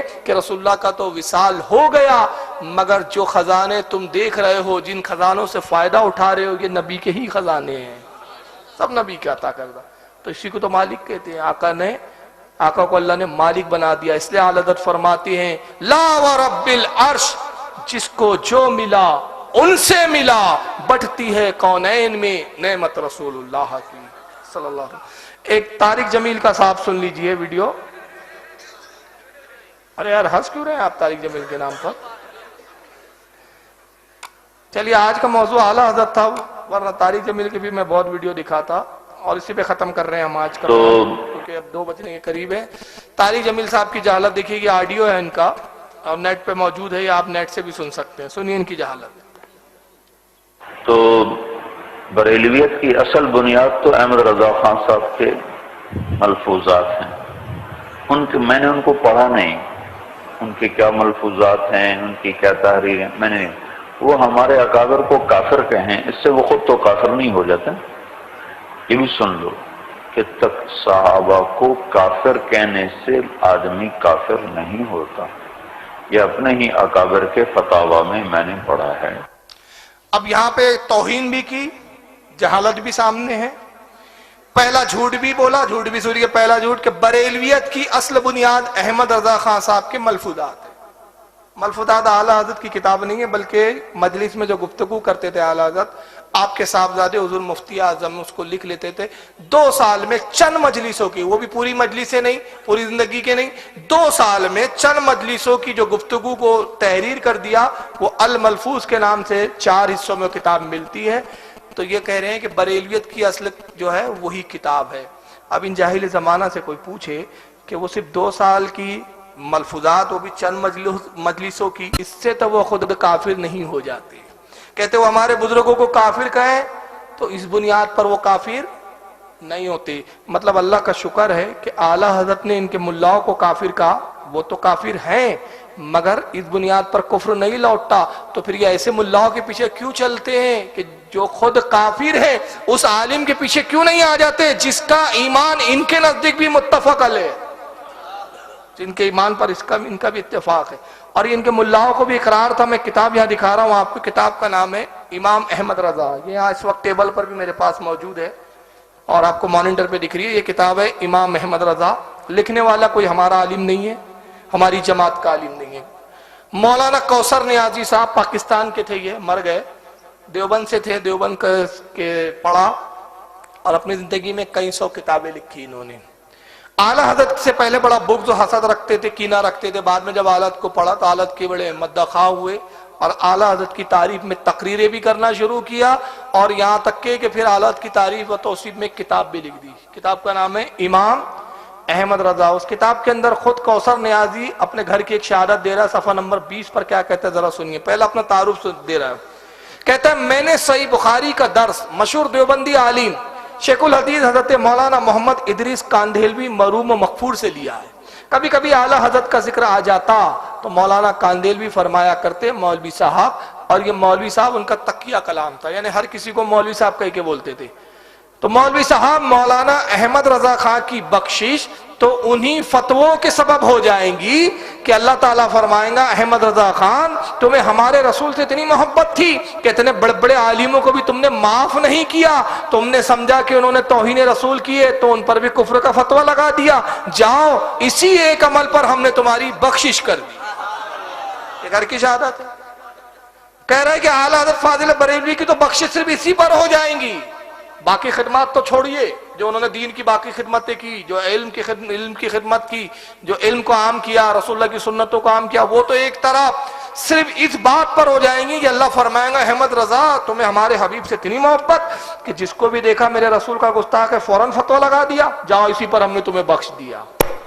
آگے کہتے کم و بیش اسی انداز کا ایک اور واقعہ مفتی اعظم پاکستان حضرت مولانا مفتی محمد شفیع دیوبندی سے میں نے سنا۔ فرمایا جب حضرت مولانا احمد رضا خان صاحب کی وفات ہوئی تو حضرت مولانا اشرف علی تھانوی کو کسی نے آ کر اطلاع کی، کہتے اعلیٰ حضرت کا انتقال ہو گیا تو کسی نے تھانوی کو آ کر خبر دی، اشرف علی تھانوی کو۔ مولانا تھانوی نے بے اختیار دعا کے لیے ہاتھ اٹھا دیے۔ تھانوی صاحب کو جیسی خبر ملی کہ اعلیٰ حضرت کا وصال ہو گیا، دعا کے لیے انہوں نے ہاتھ اٹھا دیے۔ جب دعا کر چکے تو حاضرین مجلس میں سے کسی نے پوچھا وہ تو عمر بھر آپ کو کافر کہتے رہے اور آپ ان کے لیے دعائیں مغفرت کر رہے ہیں۔ فرمایا یہی بات سمجھنے کی ہے، مولانا احمد رضا خان نے ہم پر کفر کے فتوے اس لیے لگائے کہ انہیں یقین تھا کہ ہم نے توہین رسول کی ہے، اگر وہ یہ یقین رکھتے ہوئے بھی ہم پر کفر کا فتویٰ نہ لگاتے تو خود کافر ہو جاتے۔ اب اس سے بڑی کیا شہادت چاہیے آپ کو؟ کہ اعلیٰ حضرت نے جو ہم پہ کفر کے فتوے لگائے، تھانوی کہہ رہا ہے وہ صحیح ہے، سچ ہے، حق ہے، اگر وہ ہمیں کافر نہ کہتے تو کیا ہوتا؟ خود کافر ہو جاتے. تو اندازہ لگائیے اعلیٰ حضرت ان کو کافر نہ کہہ کر بقول تھانوی کے خود کافر ہو جاتے تو اعلیٰ حضرت کے ماننے والے بھی کیا ہوتے؟ کافر ہوتے. تو اعلیٰ حضرت نے اپنے آپ کو بھی کفر سے بچایا، پوری امت کو بھی کفر سے بچایا. تو اب اس امت میں رہنا اچھا ہے کہ جو کفر سے بچی ہے، کہ اس امت کو جن کے کفر کا خود اقرار خود ان کو ہے. اور کوثر نیازی صاحب پھر ایک بار حیدرآباد آئے، وہاں انہوں نے ایک تقریر کی تھی آلت کی شان میں. تو میں یہ گھر کی شہادت اور اسی پہ اختتام کر رہا ہوں. 1:45 ہو گئے ہیں، ویسے پروگرام چل رہا ہے آپ کا. اگر آپ چلانا چاہیں تو پھر کوئی سوال پوچھنا ہو تو کوئی خاص سوال پوچھ لیں، ورنہ بھی صلاۃ والسلام پہ جلسہ ختم ہو جائے. کوثر نیازی صاحب حیدرآباد آئے اور حیدرآباد آنے کے بعد انہوں نے اعلیٰ حضرت فاضل بریلوی کی تعریف میں ایک بڑی لمبی چوڑی تقریر کی، 1.5 گھنٹے کی، جو نیٹ پر موجود ہے. اس تقریر کے میں چند جملے سنا رہا ہوں اور اسی پہ اختتام کر رہے ہیں کہ آپ خود دیکھیں کہ اعلیٰ حضرت کی شان و عظمت کا اعتراف ہم ہی نہیں بلکہ خود غیر بھی کر رہا ہے، مجبور ہے کرنے کے اوپر. آئیے کوثر نیازی کی تقریر سنیں. کہ ایک ایسی شخصیت کے بارے میں مجھے اظہار خیال کرنا پڑ رہا ہے جو بڑی پہلودار ہے، بڑی متنوع ہے، بڑی ہمہ صفت موصوف ہے، ہمہ جہت ہے، مجموعہ خوبی ہے. شاہ احمد رضا خان بریلوی رحمت اللہ علیہ بیک وقت مصلح بھی ہیں، مبلغ بھی ہیں، عالم بھی ہیں، فاضل بھی ہیں، معلم بھی ہیں، مجدد بھی ہیں، محدث بھی ہیں، مفسر بھی ہیں، متکلم بھی ہیں، محقق بھی ہیں، عارف بھی ہیں، شاعر بھی ہیں، ادیب بھی ہیں، خطیب بھی ہیں، مفتی بھی ہیں، فقیہ بھی ہیں، مورخ بھی ہیں، مصنف بھی ہیں، حافظ بھی ہیں، قاری بھی ہیں، ماہر حیات و نجوم بھی ہیں، سائنسدان بھی ہیں، منطقی بھی ہیں، فلاسفر بھی ہیں، اور سب سے بڑھ کر یہ کہ صوفی بھی ہیں اور ولی بھی. میں دعوے سے کہتا ہوں کہ امام کی کتابوں کی شان یہ ہے کہ ان میں جو علوم ہیں ان کتابوں کے ہر صفحے سے اس دور کی ایک کتاب بن سکتی ہے. فقیہ اور مفتی اتنے بڑے تھے کہ بلا مبالغہ انہیں برے صغیر کا امام ابو حنیفہ کہا جا سکتا. اللہ تعالیٰ نے حافظہ آپ کو ایسا عطا کیا تھا، یوں لگتا ہے جیسے آیتم من آیات اللہ تھے، اللہ کی نشانیوں میں سے ایک نشانی تھے احمد رضا. حافظ جب بنے ہیں تو ہر روز ایک پارہ حفظ کیا ہے اور 30 دن میں حافظ قرآن بن گئے. جو آپ نے سلام کہا ہے مصطفیٰ جان رحمت پہ لاکھوں سلام، کہ مشرق سے مغرب تک جس کا چرچا ہے، اور اذان کے بعد میں نے اس سے زیادہ مقبول اور کوئی کلام نہیں دیکھا اور کوئی نغمہ نہیں دیکھا کہ جو اتنا فضاؤں میں گونجتا ہو اور پھیلتا ہو، جو الہامی کلام ہے اور اللہ کی قبولیت کی مہر جب تک اس پر لگی نہ ہو اس قدر وہ مقبول نہیں ہو سکتا تھا. یہ تقریر کی میں نے کچھ جھلکیاں دکھائی ہے، پوری تقریر نیٹ پر کوثر نیازی صاحب کے نام سے موجود ہے، آپ وہاں سنیں تو آپ کو خود اندازہ ہو جائے گا کہ اعلیٰ حضرت فاضل بریلوی کے شان و عظمت کی یہ خود متعارف ہے اور خود اعتراف کرتے ہیں، لیکن اس کے باوجود بھی عجیب بات ہے کہ اپنے کفر پر اڑے ہوئے ہیں. فی الحال ابھی ایک چیز چل رہی ہے اور یہ آخری بات پر میں اپنی تقریر کا اختتام کر رہا ہوں. تھوڑا سا یہ ایک نازک مسئلہ ہے. ابھی آپ کو پتا ہوگا کہ غیر مسلم نے رسول اللہ کی شان میں ایک توہین کی ہے، معلوم ہے نا؟ کیا نام ہے؟ کملیش تیواری. چلیے جانتے ہیں. آپ کو پتا ہے اس نے کیا توہین کی ہے؟ معلوم ہے؟ نہیں معلوم. بہرحال وہ اخبار میں نے دیکھا ہے جس اخبار میں اس کا وہ لیکھ چھپا تھا، اس نے کہا کہ رسول اللہ صلی اللہ علیہ وسلم نے زنا کیا. معاذ اللہ. اب آپ سوچ رہے ہیں میں کیوں بول رہا ہوں طب باقی سے، اس کی ایک وجہ بتانا چاہ رہا ہوں آگے. اور اس کے علاوہ اور بھی بہت زیادہ بیہودہ باتیں بولا جو اس اسٹیج سے بولنا میں مناسب نہیں سمجھتا، بلکہ اسٹیج کا کہیں بھی بولنا ایک مسلمان گوارا نہیں کرے گا۔ میں جب اس کا بیان آیا اور میرے ایک دوست نے مجھے وہ لا کے دیا اس اخبار کا، وہ کہ ایسے سب تیواری نے بولا یہ، تو اس وقت بہرحال میں نے بات چیت ہوئی تو میں نے کہا کہ ہر شہر میں اس کے خلاف کیس دائر کرنے چاہیے۔ توہین رسول ایک مومن ذرہ برابر بھی برداشت نہیں کر سکتا۔ ایک سچا مومن، ایک سچا عاشق رسول اگر نبی کا کلمہ واقعی پڑھتا ہے تو وہ اپنے نبی کی ذرہ برابر بھی توہین برداشت نہیں کرے گا۔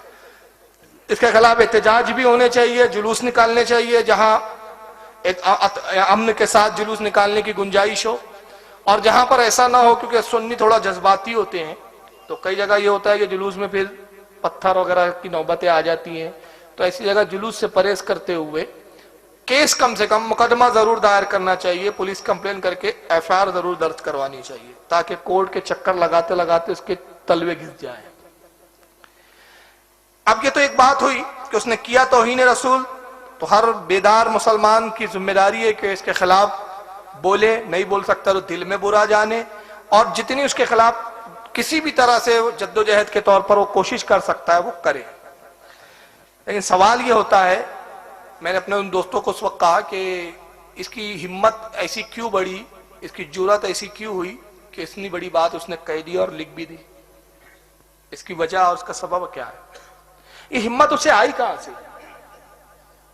اس پر غور کیا؟ ایک گھر میں جب 4 بیٹے ایک ساتھ رہتے ہیں تو باہر میں کسی کی ہمت نہیں کہ وہ 4 بیٹے کے ہوتے ہوئے ان 4 بیٹوں کے باپ کو گالی بک دے، ہے نا؟ مگر گھر میں اگر 2 بیٹے نا اتفاقی کر رہے ہو، 2 بیٹے الگ بھاگ رہے ہو، 2 بیٹے ادھر ہو، ایک ادھر وہ ادھر، تو آدمی دیکھتا ہے کہ ان کے گھر میں خود اتحاد نہیں، تو بیٹوں کو بھی گالیاں بکتا ہے اور ساتھ میں باپ کو بھی گالیاں بکتا ہے۔ ان کے ہوتا ہے کہ نہیں ہے؟ جب اتحاد ہوتا ہے تو کسی کی ہمت نہیں ہوتی، اور خاص طور سے جب ایک بیٹا اتنا نافرمان ہو جائے کہ وہ خود اپنے باپ کو گالیاں بکنے لگے تو باہر والے کی ہمت اور بڑھتی، کہتا ہے کہ یہ تو بیٹا ہو کے بک رہا، میں نے بکا تو کون سا کیا ہونے والا ہے۔ اور پھر ایسے موقع پر یہ بھی ہوتا ہے کہ جب باہر والا گالی بکتا ہے تو وہ جو ناکارہ بیٹا ہے نا، جو خود باپ کو گالی بکتا ہے، وہ بھی خوش ہوتا ہے، کہتا ہے کہ اچھا کیا تو نے میرے باپ کو گالی بکا، میرا باپ ہے ہی ایسا۔ یہ میں نے ایک مثال دی۔ آج سب سے بڑھ کر جس پہ جو احتجاج کر رہے ہیں نا وہ کون لوگ ہیں معلوم؟ مجھے تعجب ہوتا ہے ان لوگوں کی عقلوں پر، وہ ہے دیوبندی۔ وہ احتجاج کر رہے ہیں کہ نبی کی توہین برداشت نہیں کریں گے۔ میں کہتا ہوں شرم کرو اپنے گریبانوں میں جا کو، خدا کی قسم جتنی توہین تم نے کی وہ ایک ہندو بھی کیا کرے گا؟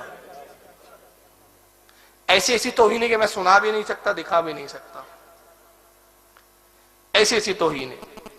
قرآن میں اللہ فرماتا ہے، دیکھیے اب ایک مثال دے رہا ہوں کیونکہ بات تشنا نہ رہ جائے، عورتیں سن رہی ہوں گی تو بڑی معذرت کے ساتھ۔ اشرف علی تھانوی کی کتاب ہے کمالات اشرفیہ، ایک شخص آتا ہے اس میں لکھتا ہے تھانوی، اس شخص نے مجھ سے سوال کیا کہ میں اللہ کا ذکر کرتا ہوں مگر ذکر اللہ میں مجھے مزہ نہیں آتا۔ تھانوی کہتا ہے ذکر میں اللہ کے کہاں مزہ ہے؟ مزہ تو منی کے اندر ہے، بیوی کو پہلو میں لے چوم چاٹ، منی نکلیں گی خوب مزہ آئے گا۔ یہ اللہ کے ذکر کی توہین نہیں ہے، یہ کتابوں میں لکھا ہے تم نے۔ تو یہ ہمت ان لوگوں نے بڑھائی اور آج یہ بڑے عاشق رسول بن کے کر رہے ہیں۔ اور ہمارے سنی مسلمانوں کی کم عقلی کا مظاہرہ دیکھو، وہ تیواری نے کیا تو سب غلط کیا، مگر جب یہی تمہارے گھر کا دیوبندی کرتا ہے جو نام کا مسلمان ہے تو کہتے ہیں یار کیا دیوبندی وہابی کے جھگڑے لگا کے رکھے ہیں مولویوں نے۔ ہم کہتے ہیں ہمت تو انہی لوگوں نے دلائی ہے۔ جو توہین تیواری نے کی، میں بڑے معذرت سے عرض کر رہا ہوں، 1982 میں کتاب لکھی گئی تھی، دیوبند کا مولانا تھا، مرکزی جماعت اسلامی نے لکھا، وہ بات اپنی کتاب میں لکھ چکا ہے، وہ کتاب میرے پاس ہے۔ 1982 کے قریب کا وہی دور ہے میرے خیال سے جب راجیو گاندھی پردھان منتری تھا، مجھے اچھے سے خیال ہے۔ اور جب وہ کتاب چھپی اس زمانے میں میڈیا اتنا فاسٹ نہیں تھا، اس زمانے میں تو ٹی وی بھی نہیں آئے تھے پوری طرح، سماچار وغیرہ لوگ ریڈیو پہ سنتے تھے، آج میڈیا کی وجہ سے خبریں جلدی آ جاتی ہیں۔ کچھ اخباروں نے اس کتاب کے بارے میں تذکرہ کیا، نتیجہ یہ ہوا کہ راجیو گاندھی دور اندیش تھا، اس نے فوراً اس کتاب پہ پابندی لگائی تھی۔ اب پابندی لگانے کے بعد اس کو بین کیا، اس کی نیوز کو بھی بین کیا، کتاب کو بھی بین کیا۔ لیکن کچھ اردو اخباروں میں اس وقت جب آ گئی تھی تو ہمارے ناگپور میں بھی کچھ احتجاجی جلوس نکلے تھے اس کتاب کے خلاف۔ میں بھی وہ کتاب دکھا رہا ہوں، کیا ہے ابھی ذرا دیکھیے گا۔ کچھ احتجاجی جلوس نکلے تو اس زمانے میں 1982 میں میری زیادہ عمر نہیں رہی، چھوٹی عمر تھی، لیکن اللہ کا فضل ہے کہ یادداشت اتنی اچھی ہے میری کہ مجھے 5 سال اور 3 سال کے بچپن کی بھی باتیں یاد رہتی ہیں، یاد ہے۔ تو اس وقت ہمارے علاقے کے ایک مولانا تھے، اس کتاب کے تعلق سے بڑی تردیدی تقریریں کرتے تھے، میں خود اس وقت ان کے ساتھ ساتھ نعت پڑھنے جلسوں میں جاتا تھا، اور کتاب کا نام لیتے تھے، نام میرے ذہن میں محفوظ ہو گیا۔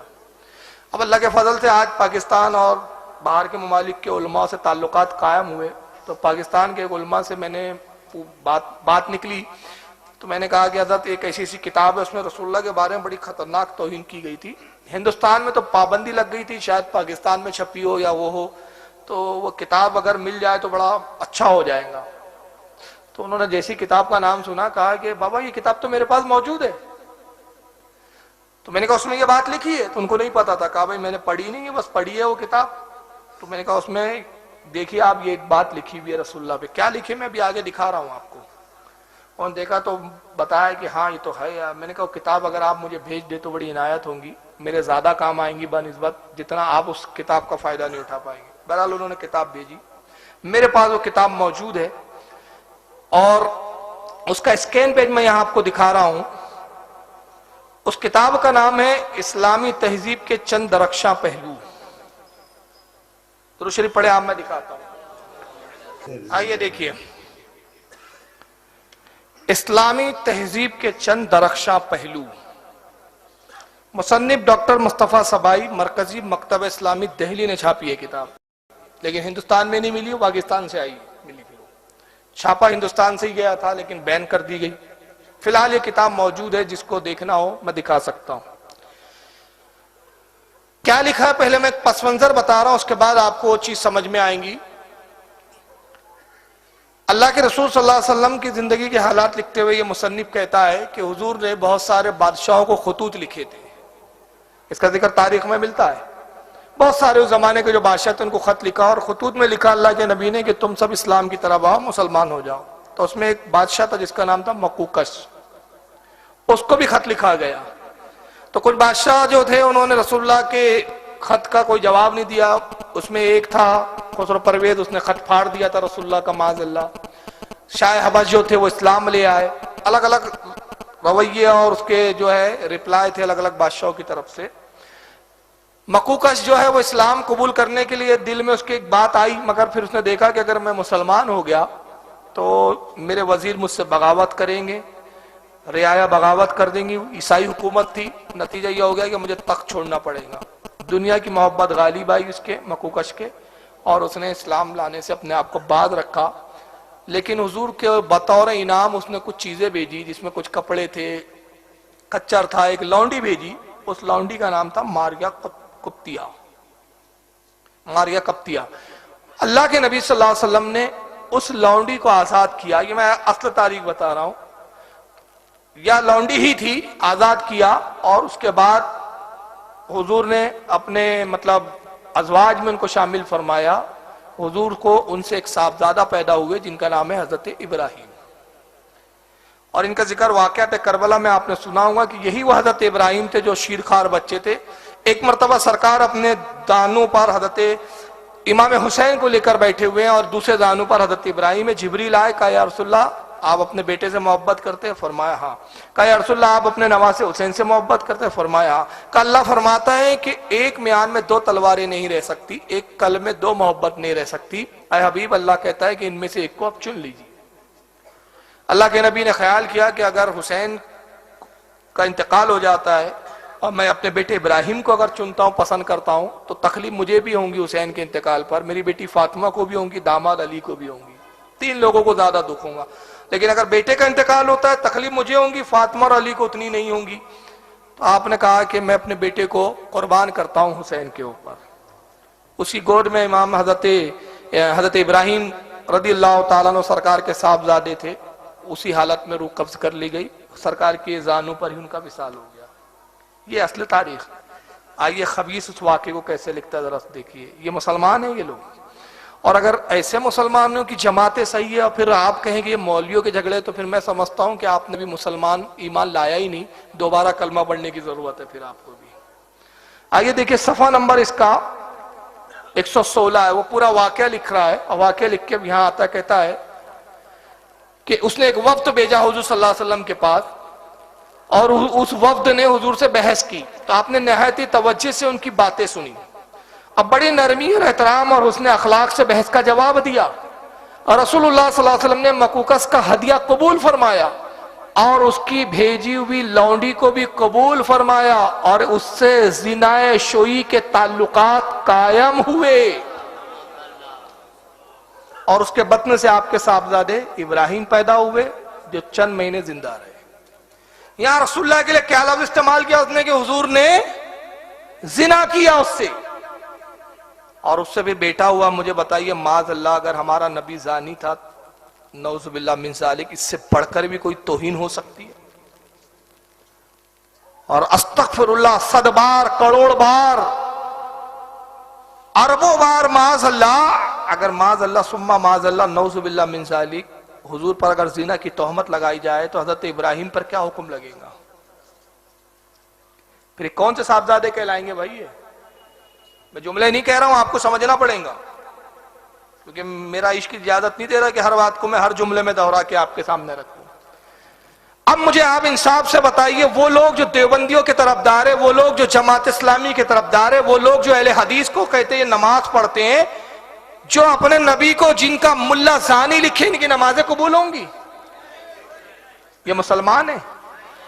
تو پھر آپ کا انصاف اس وقت کہاں چلا جاتا ہے بھائی کہ ایک گستاخی کافر کرے تو آپ پوری دنیا میں احتجاج یہ سب کرتے، اور وہی بات نام نہاد مسلمان کرے تو آپ کہتے ہیں ملاؤں کا جھگڑا ہے۔ تو انصاف پھر کہاں ہے آپ کے پاس؟ مجھے نہیں معلوم اس کا مصنف زندہ ہے یا مر گیا۔ 82 میں کتاب لکھی گئی، پتہ نہیں اس وقت کتنا عمر رکھتا تھا، بڈھا تھا، خوسٹا کیا تھا پتہ نہیں، مجھے نہیں معلوم، کتاب تو ہے بہرحال، اور اس پہ جو احتجاج ہوئے یہ بھی ایک تاریخ ہے، باقاعدہ بین لگا، یہ تاریخ ہے، ساری چیزیں تاریخ میں۔ سلمان رشدی نے کتاب لکھی، کیا لکھا ہے اس نے آپ کو معلوم ہے؟ سیٹنک کیا ہے اس کا نام؟ سیٹنک ورسز، وہ کتاب موجود ہے میرے پاس انگلش میں، یہاں بین ہے ہندوستان میں، میں نے دبئی سے بلائی، میں نے پڑھا اس کی، لیکن میں چند صفحوں سے زیادہ نہیں پڑھ سکا، رکھ دیا میں نے، بس بیچ بیچ کے پڑھا، میں نے کہا نہیں یار نہیں پڑھ پائیں گے اپن۔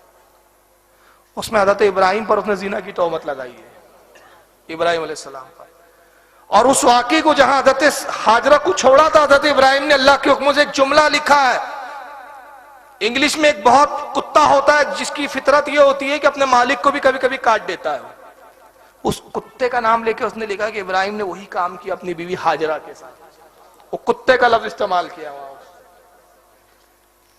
آج اس پر کیا فتوے لگائے گئے سلمان رشدی پر؟ قتل کے، اس کے سر پر ایران نے انعام رکھا، کئی ممالکوں نے انعام رکھا کہ جو اس کو سر کاٹ کے لائے اتنے اتنے انعام۔ آج اس کی ایک پوری حکومت حفاظت کر رہی ہے، اربوں خربوں اس کی حفاظت پہ خرچ ہو رہے ہیں، اس کو زندہ رکھا گیا تاکہ اسلام کی توہین کرنے والے کو بچایا جائے۔ آج کوئی مسلمان سلمان رشدی کے فیور میں نہیں ہے، مگر تعجب کی بات ہے جب سلمان رشدی توہین کرتا ہے تو آپ اس کے خلاف، جب یہ کملیش تیواری جیسے لوگ کرتے تو آپ خلاف، اور بھی کوئی ایکس وائی زیڈ کرتا ہے آپ خلاف، لیکن جب وہی توہین ٹوپی رکھنے والا، داڑھی رکھنے والا، صرف اس لیے کہ مسلمان کے گھر پیدا ہو گیا، نام اس کا مسلمانوں جیسا ہے، وہ کرے تو آپ ملاؤں کا جھگڑا بول کے جھگڑا ہو رہا ہے، فساد پھیلایا جا رہا ہے، اختلافی باتیں نہیں ہونی چاہیے، اتحاد، یہ ساری باتیں کر کے نظر انداز کر دیتے آپ۔ تو آپ کا ایمان پھر مجھے نہیں لگتا کہ آپ کا ایمان ہے، پھر آپ ڈھکوسلے بازی کر رہے ہیں۔ پھر اگر آپ کا ایمان ہوتا تو ایمان اپنے پرائے کو نہیں دیکھتا، انصاف۔ نعرہ رسالت، علماء اہل سنت۔ آپ کو بتاؤں انصاف کیا ہوتا ہے اسلام میں؟ شیر شاہ شوری کا نام سنا ہے؟ اور دیکھو آج مسلمان بادشاہوں کو کیسے بدنام کیا جا رہا ہے، وجہ یہ کہ ہم اپنی تاریخ کو خود نہیں جانتے۔ آج اورنگزیب کو ڈیمیج کیا گیا، ٹیپو سلطان کو ڈیمیج کیا گیا۔ میں پولیٹیکل لیڈر نہیں ہوں لیکن پھر بھی میں ان موضوعات پر بولتا ہوں، اور انشاءاللہ اس پر بولوں گا، کیونکہ یہ شخصیات لوگوں کے نزدیک بادشاہ ہوں گی، لیکن اورنگزیب جیسی شخصیت ہمارے نزدیک مجدد ہے۔ تاریخ کو مسخ کیا جا رہا ہے۔ شیر شاہ شوری مسلم بادشاہ گزرے ہیں، دربار میں ایک کسان آتا ہے، کہتا حضور میری ایک بڑی جوان بیٹی ہے، انصاف دیکھیں انصاف کسے کہا یہ اسلام میں۔ میں تو شیر شاہ شوری کی مثال پیش کر رہا ہوں اسی لیے کہ جب ہمارے مسلم بادشاہوں نے ایسے انصاف کیے ہیں تو ہمارے خلفاء نے اور ہمارے اصحاب نے کیسے انصاف کیے ہوں گے؟ فاروق اعظم کا پھر انصاف کیا رہا ہوگا؟ ایک کسان آتا کہتا حضور میری ایک بڑی خوبصورت بیٹی ہے لیکن آپ کی حکومت کا ایک بہت بڑا سردار ہے، اس نے میری بیٹی کو دیکھ لیا، اس پہ فدا ہو گیا ہے، وہ آتا ہے اور بولتا ہے کہ اس کے میرے ساتھ اس کو سونپ دے، میرے ساتھ اس کو روانہ کر دے۔ تو بادشاہ نے کہا کہ تو کون سا مذہب رکھتا ہے؟ کہا میں ہندو، میں غیر مسلم ہوں، اور وہ جو آپ کا بہت بڑا عہدیدار ہے وہ ایک مسلمان ہے، میں اپنے دھرم پر کٹر ہوں، میں دوسرے دھرم کے ماننے والے کو اپنی بیٹی کیسے دے سکتا ہوں؟ تو کہا تو نے کیسے جانا کہ وہ بڑے عہدیدار ہے؟ کہا حضور اس کے ساتھ چند سپاہی بھی ہوتے ہیں، یہ اس کا حلیہ ہے، اس شان سے آتا ہے، لباس ایسے ہے۔ بادشاہ نے کہا اس کا چہرہ حلیہ بیان کر۔ اس نے حلیہ بیان کیا کسان نے، حضور اس کا چہرہ ایسا ہے، ناک ایسی ہے، کان ایسے، ہونٹ ایسے ہے، گال ایسے، ایسا ایسا دکھتا ہے۔ آپ نے کہا کب آنے کا؟ اس نے کہا حضور ایک دو دن کے بیچ آتا ہے، اور ابھی اس نے کہا ہے کہ میں 2 دن بعد آؤں گا، اور اگر تو نے اپنی بیٹی مجھے نہیں سونپی تو میں تجھے بھی قتل کر دوں گا اور تیری بیٹی کو اٹھا کے لے جاؤں گا۔ حضور میں غریب کسان، میں اس سے نہیں لڑ سکتا۔ کہا کب آنے کا؟ کہا حضور رات میں اس نے آنے کا کہا۔ کہا تو جا، فکر نہ کر، تیری بیٹی کی حفاظت کے لیے میں خود آؤں گا۔ شیر شاہ سوری پہنچتے وقت سے پہلے، جو اس نے آنے کا وقت بتایا تھا وہ عہدیدار نے جو حکومت کا ایک بہت عہدے پہ تھا جس کو بتایا گیا تھا، اس سے پہلے پہنچے۔ اس کی صاحبزادی آتی ہے کسان کی، ہاتھ جوڑتی ہے، سلام کرتی ہے۔ بادشاہ نے کہا بیٹی سنو، تم میری بیٹی کی طرح ہو، وہ شخص آئے گا میں تمہارے کمرے میں پیچھے چھپ جاؤں گا، تم مجھ سے محبت کا اظہار کرنا، بھگانا مت، بلکہ ہاتھ پکڑ کے اس کو اپنے کمرے میں لانا، اور جب کمرے میں لا چکو تو اپنے پلنگ پر بٹھانا۔ اس کو ایسا ظاہر نہیں ہونا چاہیے کہ میں یہاں چھپا ہوں، اس کے قتل کے ارادے سے آیا ہوں، اس کو یہ لگے کہ تم گویا راضی ہو گئی ہو، اور جب وہ تمہارے ساتھ بستر پہ بیٹھ جائیں، محبت کی باتیں کرے تو تم بہانہ کر کے چراغ کو گل کر دینا، باقی کام میں کر دوں گا۔ اس لڑکی کو سمجھایا بادشاہ نے، دیوار کی آڑ میں، دروازے کی آڑ میں چھپ گیا۔ یہ عہدیدار آیا حکومت کا، اس نے آواز لگائی کسان کو، کسان آیا ہاتھ جوڑ کے، کہا مائی باپ ہم آپ سے نہیں لڑ سکتے، آپ کی جو مرضی ہے کیجیے۔ لڑکی باہر آتی ہے، کہتی ہے کہ میرا باپ نادان ہے، وہ ایک کسان ہے، وہ کیا جانتا ہے دھرم اور مذہب کیا ہوتے ہیں، آپ اتنے بڑے عہدے پر ہیں، مجھے تو فخر ہے کہ میں آپ کے بیوی کہلاؤں گی، مجھے تو آپ سے محبت ہو گئی ہے۔ اس طرح کی اس نے پھسلانے والی باتیں کی۔ یہ بڑا خوش ہوا، یہ جو عہدیدار تھا حکومت کا، ہاتھ پکڑتی ہے کمرے میں لے کر آتی ہے، بستر پہ بٹھایا، پلاننگ جیسی تھی، بٹھا کے محبت کی باتیں کرنے لگی، اور وہ سمجھا کہ گویا یہ راضی ہو گئی ہے جو میرا مقصد ہے۔ جیسے اس نے چراغ گل کیا، اندھیرا کمرے میں آیا، بادشاہ دروازے کی آڑ سے نکلا، ایک تلوار چمکی، چیخ نکلی، اور اس کے بعد وہ تڑپتے ہوئے وہیں ٹھنڈا ہو گیا۔ کسان دوڑ کے اندر آیا، چراغ جب روشن کیے تو دیکھا کہ لاش پڑی ہوئی ہے، اب بادشاہ کی آنکھوں میں آنسو، بادشاہ رو رہا ہے۔ کسان تعجب میں پڑ گیا، کہا کہ بادشاہ سلامت آپ رو رہے ہیں؟ کہا جانتا ہے جس کو میں نے مارا یہ کون ہے؟ کہا نہیں۔ کہا یہ میرا بیٹا ہے۔ کہا حضور آپ نے اپنے بیٹے کو قتل کر دیا؟ کہا ہاں، جب تو نے حلیہ بتایا میں تبھی سمجھ گیا تھا کہ یہ میرا اپنا بیٹا ہے۔ چراغ اس لیے گل کروائے، چاہتا تو میں دربار میں اس کو سزا بلا کے دے سکتا تھا، مگر مجھے ڈر تھا کہ باپ کی محبت غالب نہ آ جائے اور انصاف کا فیصلہ نہ ہو سکے، اس لیے میں نے یہ تدبیر کی۔ چراغ اس لیے گل کیے گئے کہ بیٹے کی محبت دل میں نہ آنے پائے، ہاتھ نہ تھر تھرائے، ہاتھ نہ کانپے، انصاف کا تقاضا پورا ہو۔ یہ جو تڑپا، کٹا، گرا، یہ انصاف کا تقاضا ہے، اور جو میں رو رہا ہوں یہ باپ کی محبت کا تقاضا ہے۔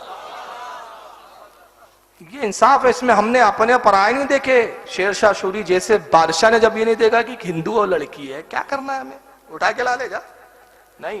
یہ مسلمان بادشاہوں نے عدل کی۔ یہ الگ بات ہے کہ آج RSS ہو، شیو سینا ہو، میں نہیں بتا کر رہا ہوں، بلا خوف و تردید کہہ رہا ہوں، یہ تاریخ کو مس کرنا چاہتے، ان کو تو دعوت ہے کہ گنڈا گردی بند کرو، اگر واقعی تم اچھے ہو، سچے ہو تو بیٹھ کر ڈیبیٹ کرو، کتابوں کی بیس پر، ہسٹری کی بیس پر بات کرو۔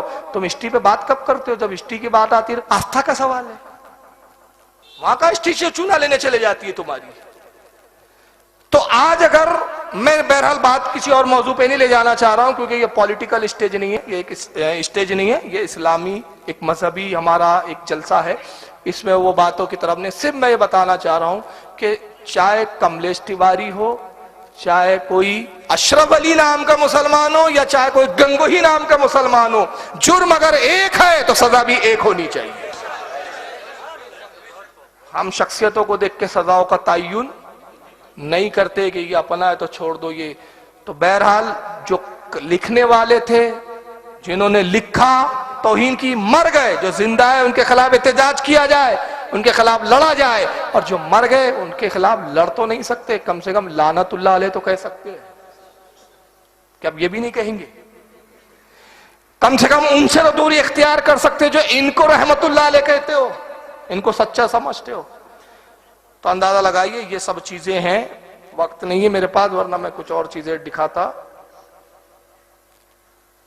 اچھا، ایک سوال آیا ہے کہ میں نے ایک چیلنج کیا تھا کہ 1857 سے پہلے کوئی مسجد ہندوستان میں ہو تو دکھاؤ، تو ایک مولوی نے اس کا جواب نیٹ پہ ڈالا ہے، وہ آپ خود ہی سن لے۔ اس کا جواب 2 دیے گئے ہیں، اس نے اس بات کو آدھا پون گھنٹہ لپایا ہے اپنے جواب کو۔ جواب کم ہے، ہوائی باتیں زیادہ ہے، اور ہماری طرف سے اس کے صرف 2 جواب گئے ہیں۔ 2 لوگوں نے جواب دی، مجھے تو جواب دینے کی نوبت ہی نہیں آئی۔ پہلے وہ نئے لوگ ہیں، وہ سمجھ نہیں پا رہے ہوں گے، پہلے ان کو سمجھانا پڑے گا معاملہ کیا تھا۔ میری ایک تقریر ہے جو نیٹ پہ بڑی مشہور ہوئی، بہت چلی، اس میں نے ایک دعویٰ کیا تھا کہ 1857 سے پہلے اہل حدیث ہو چاہے دیوبندی ہو، اپنا یہ کوئی ایک مدرسہ دکھا دے۔ 1857 سے پہلے ہندوستان میں اپنی یہ کوئی ایک مسجد دکھا دے۔ 1857 سے پہلے یہ اپنی کوئی کتاب دکھا دے، اپنا کوئی جماعت کا ملا دکھا دے۔ نہیں ملے گا آپ کو۔ سب حنفی تھے، سب سنی تھے، ساری مساجد سنیوں کی، سارے مدرسے سنیوں کی، ساری کتابیں سنیوں کی، ہے نا؟ اور اس کی سب سے بڑی دلیل دے دوں، آپ کا یہ جو علاقہ ہے بنگلور، اس علاقے میں آپ کے علاقے کا سب سے بدبودار شخص کا تصور کر لیجئے آپ، جو سب سے زیادہ بدبودار ہو، اور اسی سے پوچھیں گے تیرا باپ کون تھا، تو وہ خود بول پڑیں گا ابا بھی سنی تھے، میں ہی بگڑا ہوں ابھی۔ اور ابا نہیں تھے خدا نہ خاصا، تو دادا تو 101% سنی نکلے، تو پہلے سبھی تو سنی تھے کہ ابھی نکل رہے نا نیا فرقہ۔ تو میں نے دعویٰ کیا کہ 1857 سے پہلے دکھاؤ، تو اس پٹھے نے کیا کیا، کہا 1857 نہیں 1844 میں ایک مسجد تھی ہماری۔ کتنا دور کی کوڑی لایا۔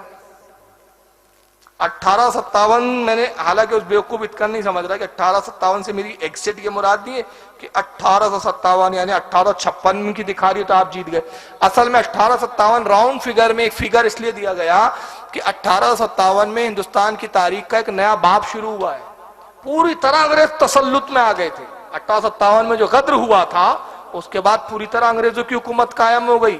جو بنا میں کچھ مغلیہ حکومت، مراٹھا حکومت، یہ چیز سب ختم کر دی کہ 1857 کا غدر فلاپ ہو گیا، اور اس کے بعد انگریزوں نے ان کو پیدا کیا تاکہ یہ دوبارہ نہ سر اٹھائے مسلمان، جیسے 1857 میں یہ کھڑے ہوئے ایک ساتھ، پھر دوبارہ سر نہ اٹھائے، تو یہ فرقے پیدا کیے کہ آپس میں لڑتے رہو۔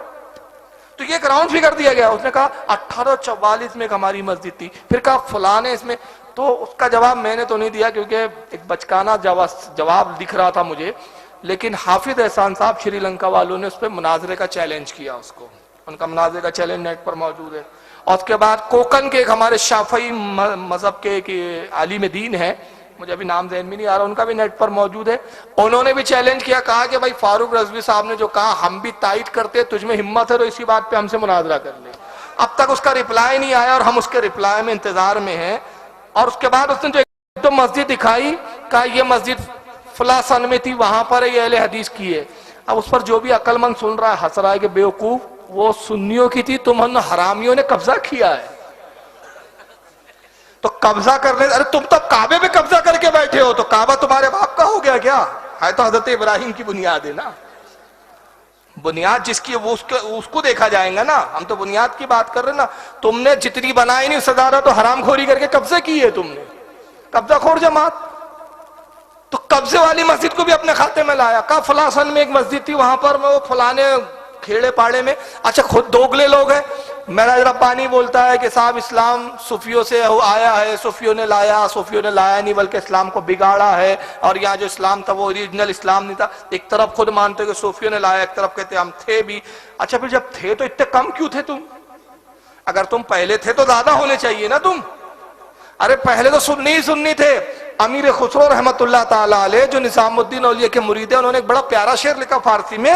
شعر کا مفہوم کیا ہے سنیے. شعر کا مفہوم یہ کہتے ہیں کہ اے ہندوستان کی تعریف کر رہے، اے ہندوستان تو کتنا سنی خیز جو جگہ ہے، ملک ہے، یہاں ہر طرف سنیت ہی سنیت ہے. حال یہ ہے کہ دریا سے جو مچھلی نکالی جاتی ہے وہ بھی سنی نکلتی ہے.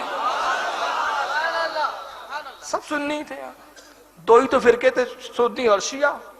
اب اہل حدیث آئے، اب جماعت اسلامی، پھر ایس آئی ایم، اور آپ کو معلوم ہے غیر مقلد اہل حدیث میں اب کتنے فرقے ہیں. اور یہ مکاری کیا کرتے، کہا سنیوں میں بہت سارے فرقے ہیں. ہم نے کہا سناؤ کتنے فرقے سنیوں میں. کہا رضوی، اشرفی، قادری، نقشبندی. میں نے کہا جاہل زمانہ، اب یہ فرقے نہیں ہے، یہ مشرف ہے. پھر بہت زیادہ کوئی ہوشیار رہا تو کہا 4 فرقے تمہارے بھی، حنفی، مالکی. ابھی میں نے کہا جاہل، یہ مذہب ہے، فرقے نہیں ہے. اعلی حضرت فرماتے ہیں کہ اسلام باپ ہے، اسلام باپ ہے، سنیت ماں ہے، اور اسلام اور سنیت ماں اور باپ ان کی 4 اولادیں ہیں. اور وہ 4 اولادیں حنفی، شافعی، مالکی، حنبلی، یہ 4 اولادیں ہیں، آپس میں سب بھائی بھائی ہیں. اس لیے ہم کہتے ہیں چاروں مذہب حق پر ہے. چاروں مذہب اگر یہ فرقے ہو تو ہم کہتے ہیں کہ چاروں حق پر، ہم کہتے ہیں ہم صحیح ہے 3 غلط ہے. تو چاروں حق پر اس لیے بولتے ہیں کہ وہ اجتہادی مسائل ہے، فروعی مسائل میں جو امام سے جس کا تعلق ہے اس کی پیروی کر. لیکن آپ کو پتا ہے اہل حدیث میں کتنے فرقے ہیں؟ 32 فرقے. آپ کو یقین نہیں آ رہا ہے؟ چلیے ذاکر نائک کی زبانی سن لیجئے، میں کیوں کہوں. درود شریف پڑھے. اصل میں میری تیاری نہیں تھی، اس لیے مجھے ڈھونڈنا پڑ رہا ہے کسی کو.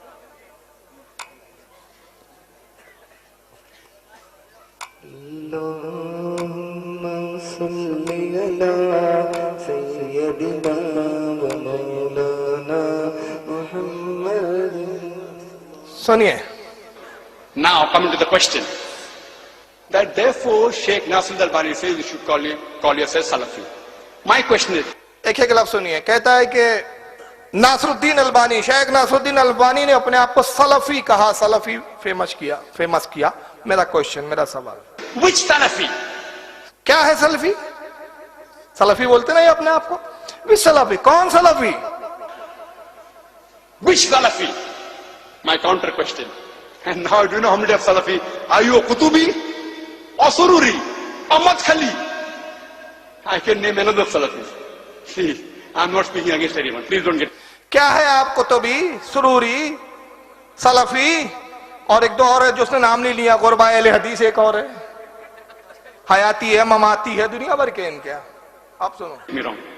I don't mean ill to any of them. But even if میں ان میں سے کسی کو نہیں مانتا. مطلب میں تو لاوارث اولاد ہوں، کوئی نہیں ہے ان میں سے. یہ سب 32 ہے، میں ان میں سے کوئی بھی نہیں ہوں. Salafi, there are various groups. سلفیوں میں خود ویریئرز گروپ، بہت سارے گروپ ہیں، ان میں کئی ٹکڑے ہو گئے. And if you go to UK, MashaAllah, Subhanallah, Allahu Akbar, there are so many groups. ماشاء اللہ، they are so many group. ایک دو نہیں، بے شمار گروپ ہیں ان کے اندر. میں نے تو 32 بولا، یہ تو گنتی نہیں ہے بولتا. In UK, each group fighting against the other, calling the other Salafi a kafir. اور وہ سارے گروپ میں فائٹنگ چل رہی. ادر سلفی کافر، یہ کافر، تو کافر بولتا، تو کافر، تو کافر. تو اپنے گھر کا جائزہ لو. ہم قادریوں کو کافر نہیں بولتے، ہم چشتیوں کو کافر نہیں بولتے، نقشبندی، اور نہ وہ ہمیں بولتے. ہم تو سب بھائی ہیں. حال تو ہمارے یہاں ایک بھائی قادری ہے تو دوسرا چشتی ہے، ایک نقشبندی ہے تو دوسرا سوہر وردی ہے، ایک رضوی ہے تو ایک اشرفی ہے. جس کا جہاں دل مطمئن ہوتا ہے وہاں مرید ہو جاتا ہے. ہمارے یہاں تو کچھ نہیں ہے نا. تو ہمارے یہاں فرقے نہیں، ہمارے یہاں ایک جماعت ہے واحد، وہ ہے اہل سنت و جماعت، جس کو اس زمانے میں اپنی پہچان کے لیے ان سب نابکاروں سے اپنے آپ کو علیحدہ ظاہر کرنے کے لیے ہم نے کہا مسلک کے اعلی حضرت.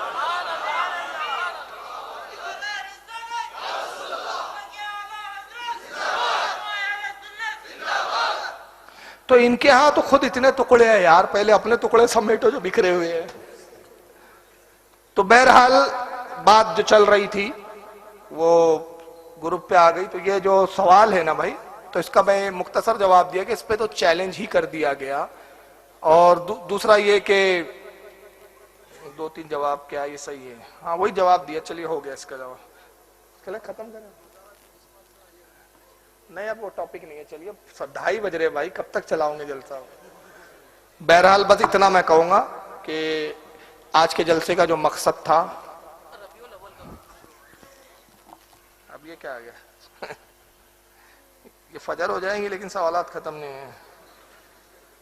اچھا یہ بہت چلاتے وہابڑے، اب اس کا بھی جواب سن لیجئے یار. وہابی بولتے ہیں مگر سمجھتے نہیں. درود شریف پڑھ لیجئے آپ.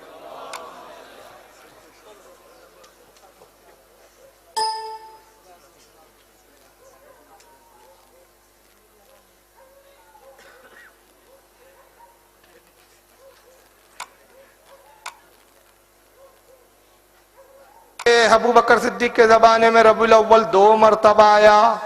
ابو بکر صدیق نے میلاد النبی نہیں منایا. حضرت عمر کے زمانے میں 10 مرتبہ ربیع الاول شریف کا مہینہ آیا، انہوں نے نہیں منایا. حضرت عثمان غنی کے زمانے میں 12 مرتبہ آیا، انہوں نے نہیں منایا. حضرت علی کے زمانے میں 5 مرتبہ نہیں منایا. اس کا جواب یہ سن لیجئے. ابو بکر صدیق کے زمانے میں ربیع الاول 2 مرتبہ آیا، انہوں نے دونوں مرتبہ منع نہیں کیا. یہ پہلا جواب ہے نا، سیدھا تو جواب یہی ہے. فاروق اعظم کے زمانے میں 10 مرتبہ ربیع الاول آیا، 10 سال میں ایک بار بھی منع نہیں کیا. حضرت عثمان غنی کے زمانے میں 12 مرتبہ ربیع الاول آیا، انہوں نے 12 سال میں ایک بار بھی منع نہیں کیا. ان جاہلوں کو یہی نہیں پتا. حضرت امام ابن حجر اسقلانی، اس کو اسقلانی بھی پڑھتے ہیں کچھ لوگ، دونوں طرح صحیح ہے. امام ابن حجر اسقلانی یا اسقلانی رضی اللہ تعالیٰ عنہ، جن کو غیر مقلد بھی مانتے ہیں، میں خدا کی قسم چیلنج سے کہہ رہا ہوں یہ کتابیں پڑھتے ہی نہیں یہ لوگ. ان کا ملا جو پڑھا دیتا ہے وہی اسلام ہے ان کے لیے. خود ساتھی کوئی مطالعہ نہیں، 0 سناٹا. وہ غیر مقلد بول کے بخاری میں اسے پوچھا بخاری لا تو لاتا اردو والی. ابے عربی لانا جاہل ہو، تیرے ملا کی لکھی بھی ہے جو غلط سلاد اٹھ پٹانگ لکھ دیا وہی مان لیا تو نے، وہی بخاری ہو گئی. امام بخاری نے اردو میں لکھا تھا کہ بخاری اوریجنل لا تو بات ہوں گی. تو یہ پڑھتے پڑھاتے نہیں جو ان کا ملا بتا دے بس. تو اب امام ابن حجر اسقلانی فتح الباری شرح البخاری میں بدعت کی تعریف کرتے ہوئے کہتے ہیں کہ بدعت وہ کام ہے جس کی اصل نہ پائی جائے اور جس سے سنت مٹی ہو. یہی تعریف ابن تیمیہ نے مجموع الفتاوی میں کیا. اور اس کے بعد فرماتے کہ صحابہ کا اور رسول اللہ کا کوئی کام نہ کرنا، یہ تعریف سنیے خاص، رسول اللہ کا اور صحابہ کا کوئی کام نہ کرنا ناجائز کی دلیل نہیں ہے، منع کرنا ناجائز کی دلیل ہوگا. یعنی حضور نے اگر نہیں کیا تو دلیل نہیں ہے کہ نہیں کیا تو مطلب وہ ناجائز ہو گیا. لیکن بہرحال ابو بکر صدیق نے بھی میلاد منایا، حضرت عمر نے بھی میلاد منایا، عثمان غنی نے بھی منایا، حضرت مولا کائنات علی مرتضی نے بھی منایا، بلکہ خود رسول اللہ نے منایا. صحیح مسلم کی حدیث ہے کہ آقا ہر پیر کو روزہ رکھتے ہیں، ہر پیر کو. پوچھا کہ یا رسول اللہ آپ پیر کے دن روزہ رکھتے، کبھی کسی ہفتے کے پیر کو نہیں چھوڑتے؟ فرمایا اسی تاریخ اسی پیر کو میں پیدا ہوا، اسی پیر پہ مجھ پہ پہلی وحی آئی. تو نبی نے اپنی میلاد اپنی پیدائش کے دن کو یاد رکھا کہ نہیں رکھا؟ تو حضور نے سال بھر رکھا، تو ہم کیا خاص ایک دن بھی یاد نہ رکھے؟ اب آئیے کتاب میں دکھا رہا ہوں، اس کتاب کا نام ہے نعمت القبریٰ. دکھ رہی ہے آپ کو؟ لکھیے امام ابن حجر المکی الحیتمی الشافعی نے، یہ اس دور کے امام ہے جب نہ بریلی پیدا ہوا تھا نہ جب دیوبندی پیدا ہوا تھا. امام ابن حجر المکی کو دیوبندی بھی مانتے، غیر مقلد بھی مانتے. نعمت القبریٰ انہوں نے اپنی سند سے ایک روایت لکھی. ہمیں اس سے غرض نہیں کہ سند کی اصل کیا ہے، ضعیف ہے، یہ ہم تو صرف یہ بتا رہے ہیں کہ پہلے کے بھی امام مناتے تھے، یہ بریلیوں کی ایجاد نہیں ہے. نعمت القبریٰ کا صفحہ نمبر 6 ہے. آئیے حضرت امام ابن حجر مکی الحیتمی الشافعی ترکی سے استنبول سے کتاب چھپی ہے. کیا لکھتے ہیں؟ فرماتے قال ابو بکر صدیق رضی اللہ عنہ من انفق درہما علی قراءۃ مولد النبی صلی اللہ علیہ وسلم کان رفیقی فی الجنہ. ابو بکر صدیق کہتے ہیں جس نے نبی کی میلاد پر 1 درہم خرچ کیا وہ جنت میں میرا ساتھی ہوگا. وقال عمر رضی اللہ عنہ من عذب مولد النبی صلی اللہ علیہ وسلم فقد احیا الاسلام. حضرت عمر رضی اللہ تعالیٰ عنہ فرماتے ہیں جس نے نبی کے میلاد کی تعظیم کی اس نے گویا اسلام کو زندہ کر دیا. وقال عثمان رضی اللہ عنہ من انفق درہما علی قراءۃ مولد النبی صلی اللہ علیہ وسلم فکانما شہید غزوات بدر و حنین. حضرت عثمان غنی رضی اللہ تعالیٰ عنہ کہتے ہیں جس نے نبی کی میلاد پر 1 درہم خرچ کیا وہ غزوہ بدر اور حنین کے شہیدوں کے ساتھ اٹھایا جائے گا. وقال علی رضی اللہ تعالیٰ عنہ وکرم اللہ وجہہ من عظم مولد النبی صلی اللہ علیہ وسلم وکانا سیاہ لقراءتہ لا یخرج من الدنیا الا بالایمان ویدخل الجنت بغیر حساب. حضرت مولا کائنات علی مرتضیٰ فرماتے جس نے نبی کی میلاد پر دل کھول کر خرچ کیا، کنجوسی نہیں کی، دل کھول کر خرچ کیا، وہ دنیا سے ہرگز نہ جائے گا مگر اس حال میں کہ اس کا خاتمہ ایمان پر ہوگا اور جنت میں بغیر حساب و کتاب کے داخل کر دیا جائے گا.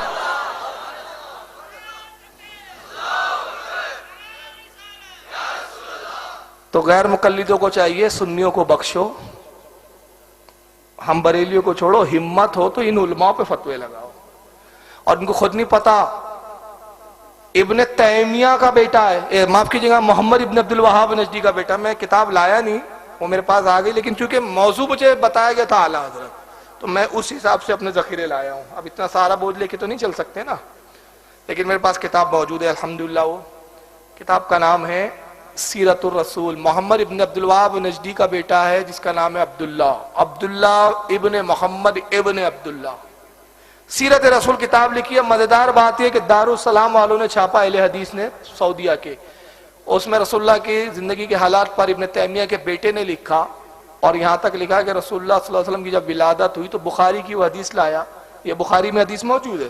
اور بخاری میں ہے کہ حضور کی جب پیدائش ہوئی تو حضور کا چچا تھا ابو لہب جو کفر کی حالت میں مرا.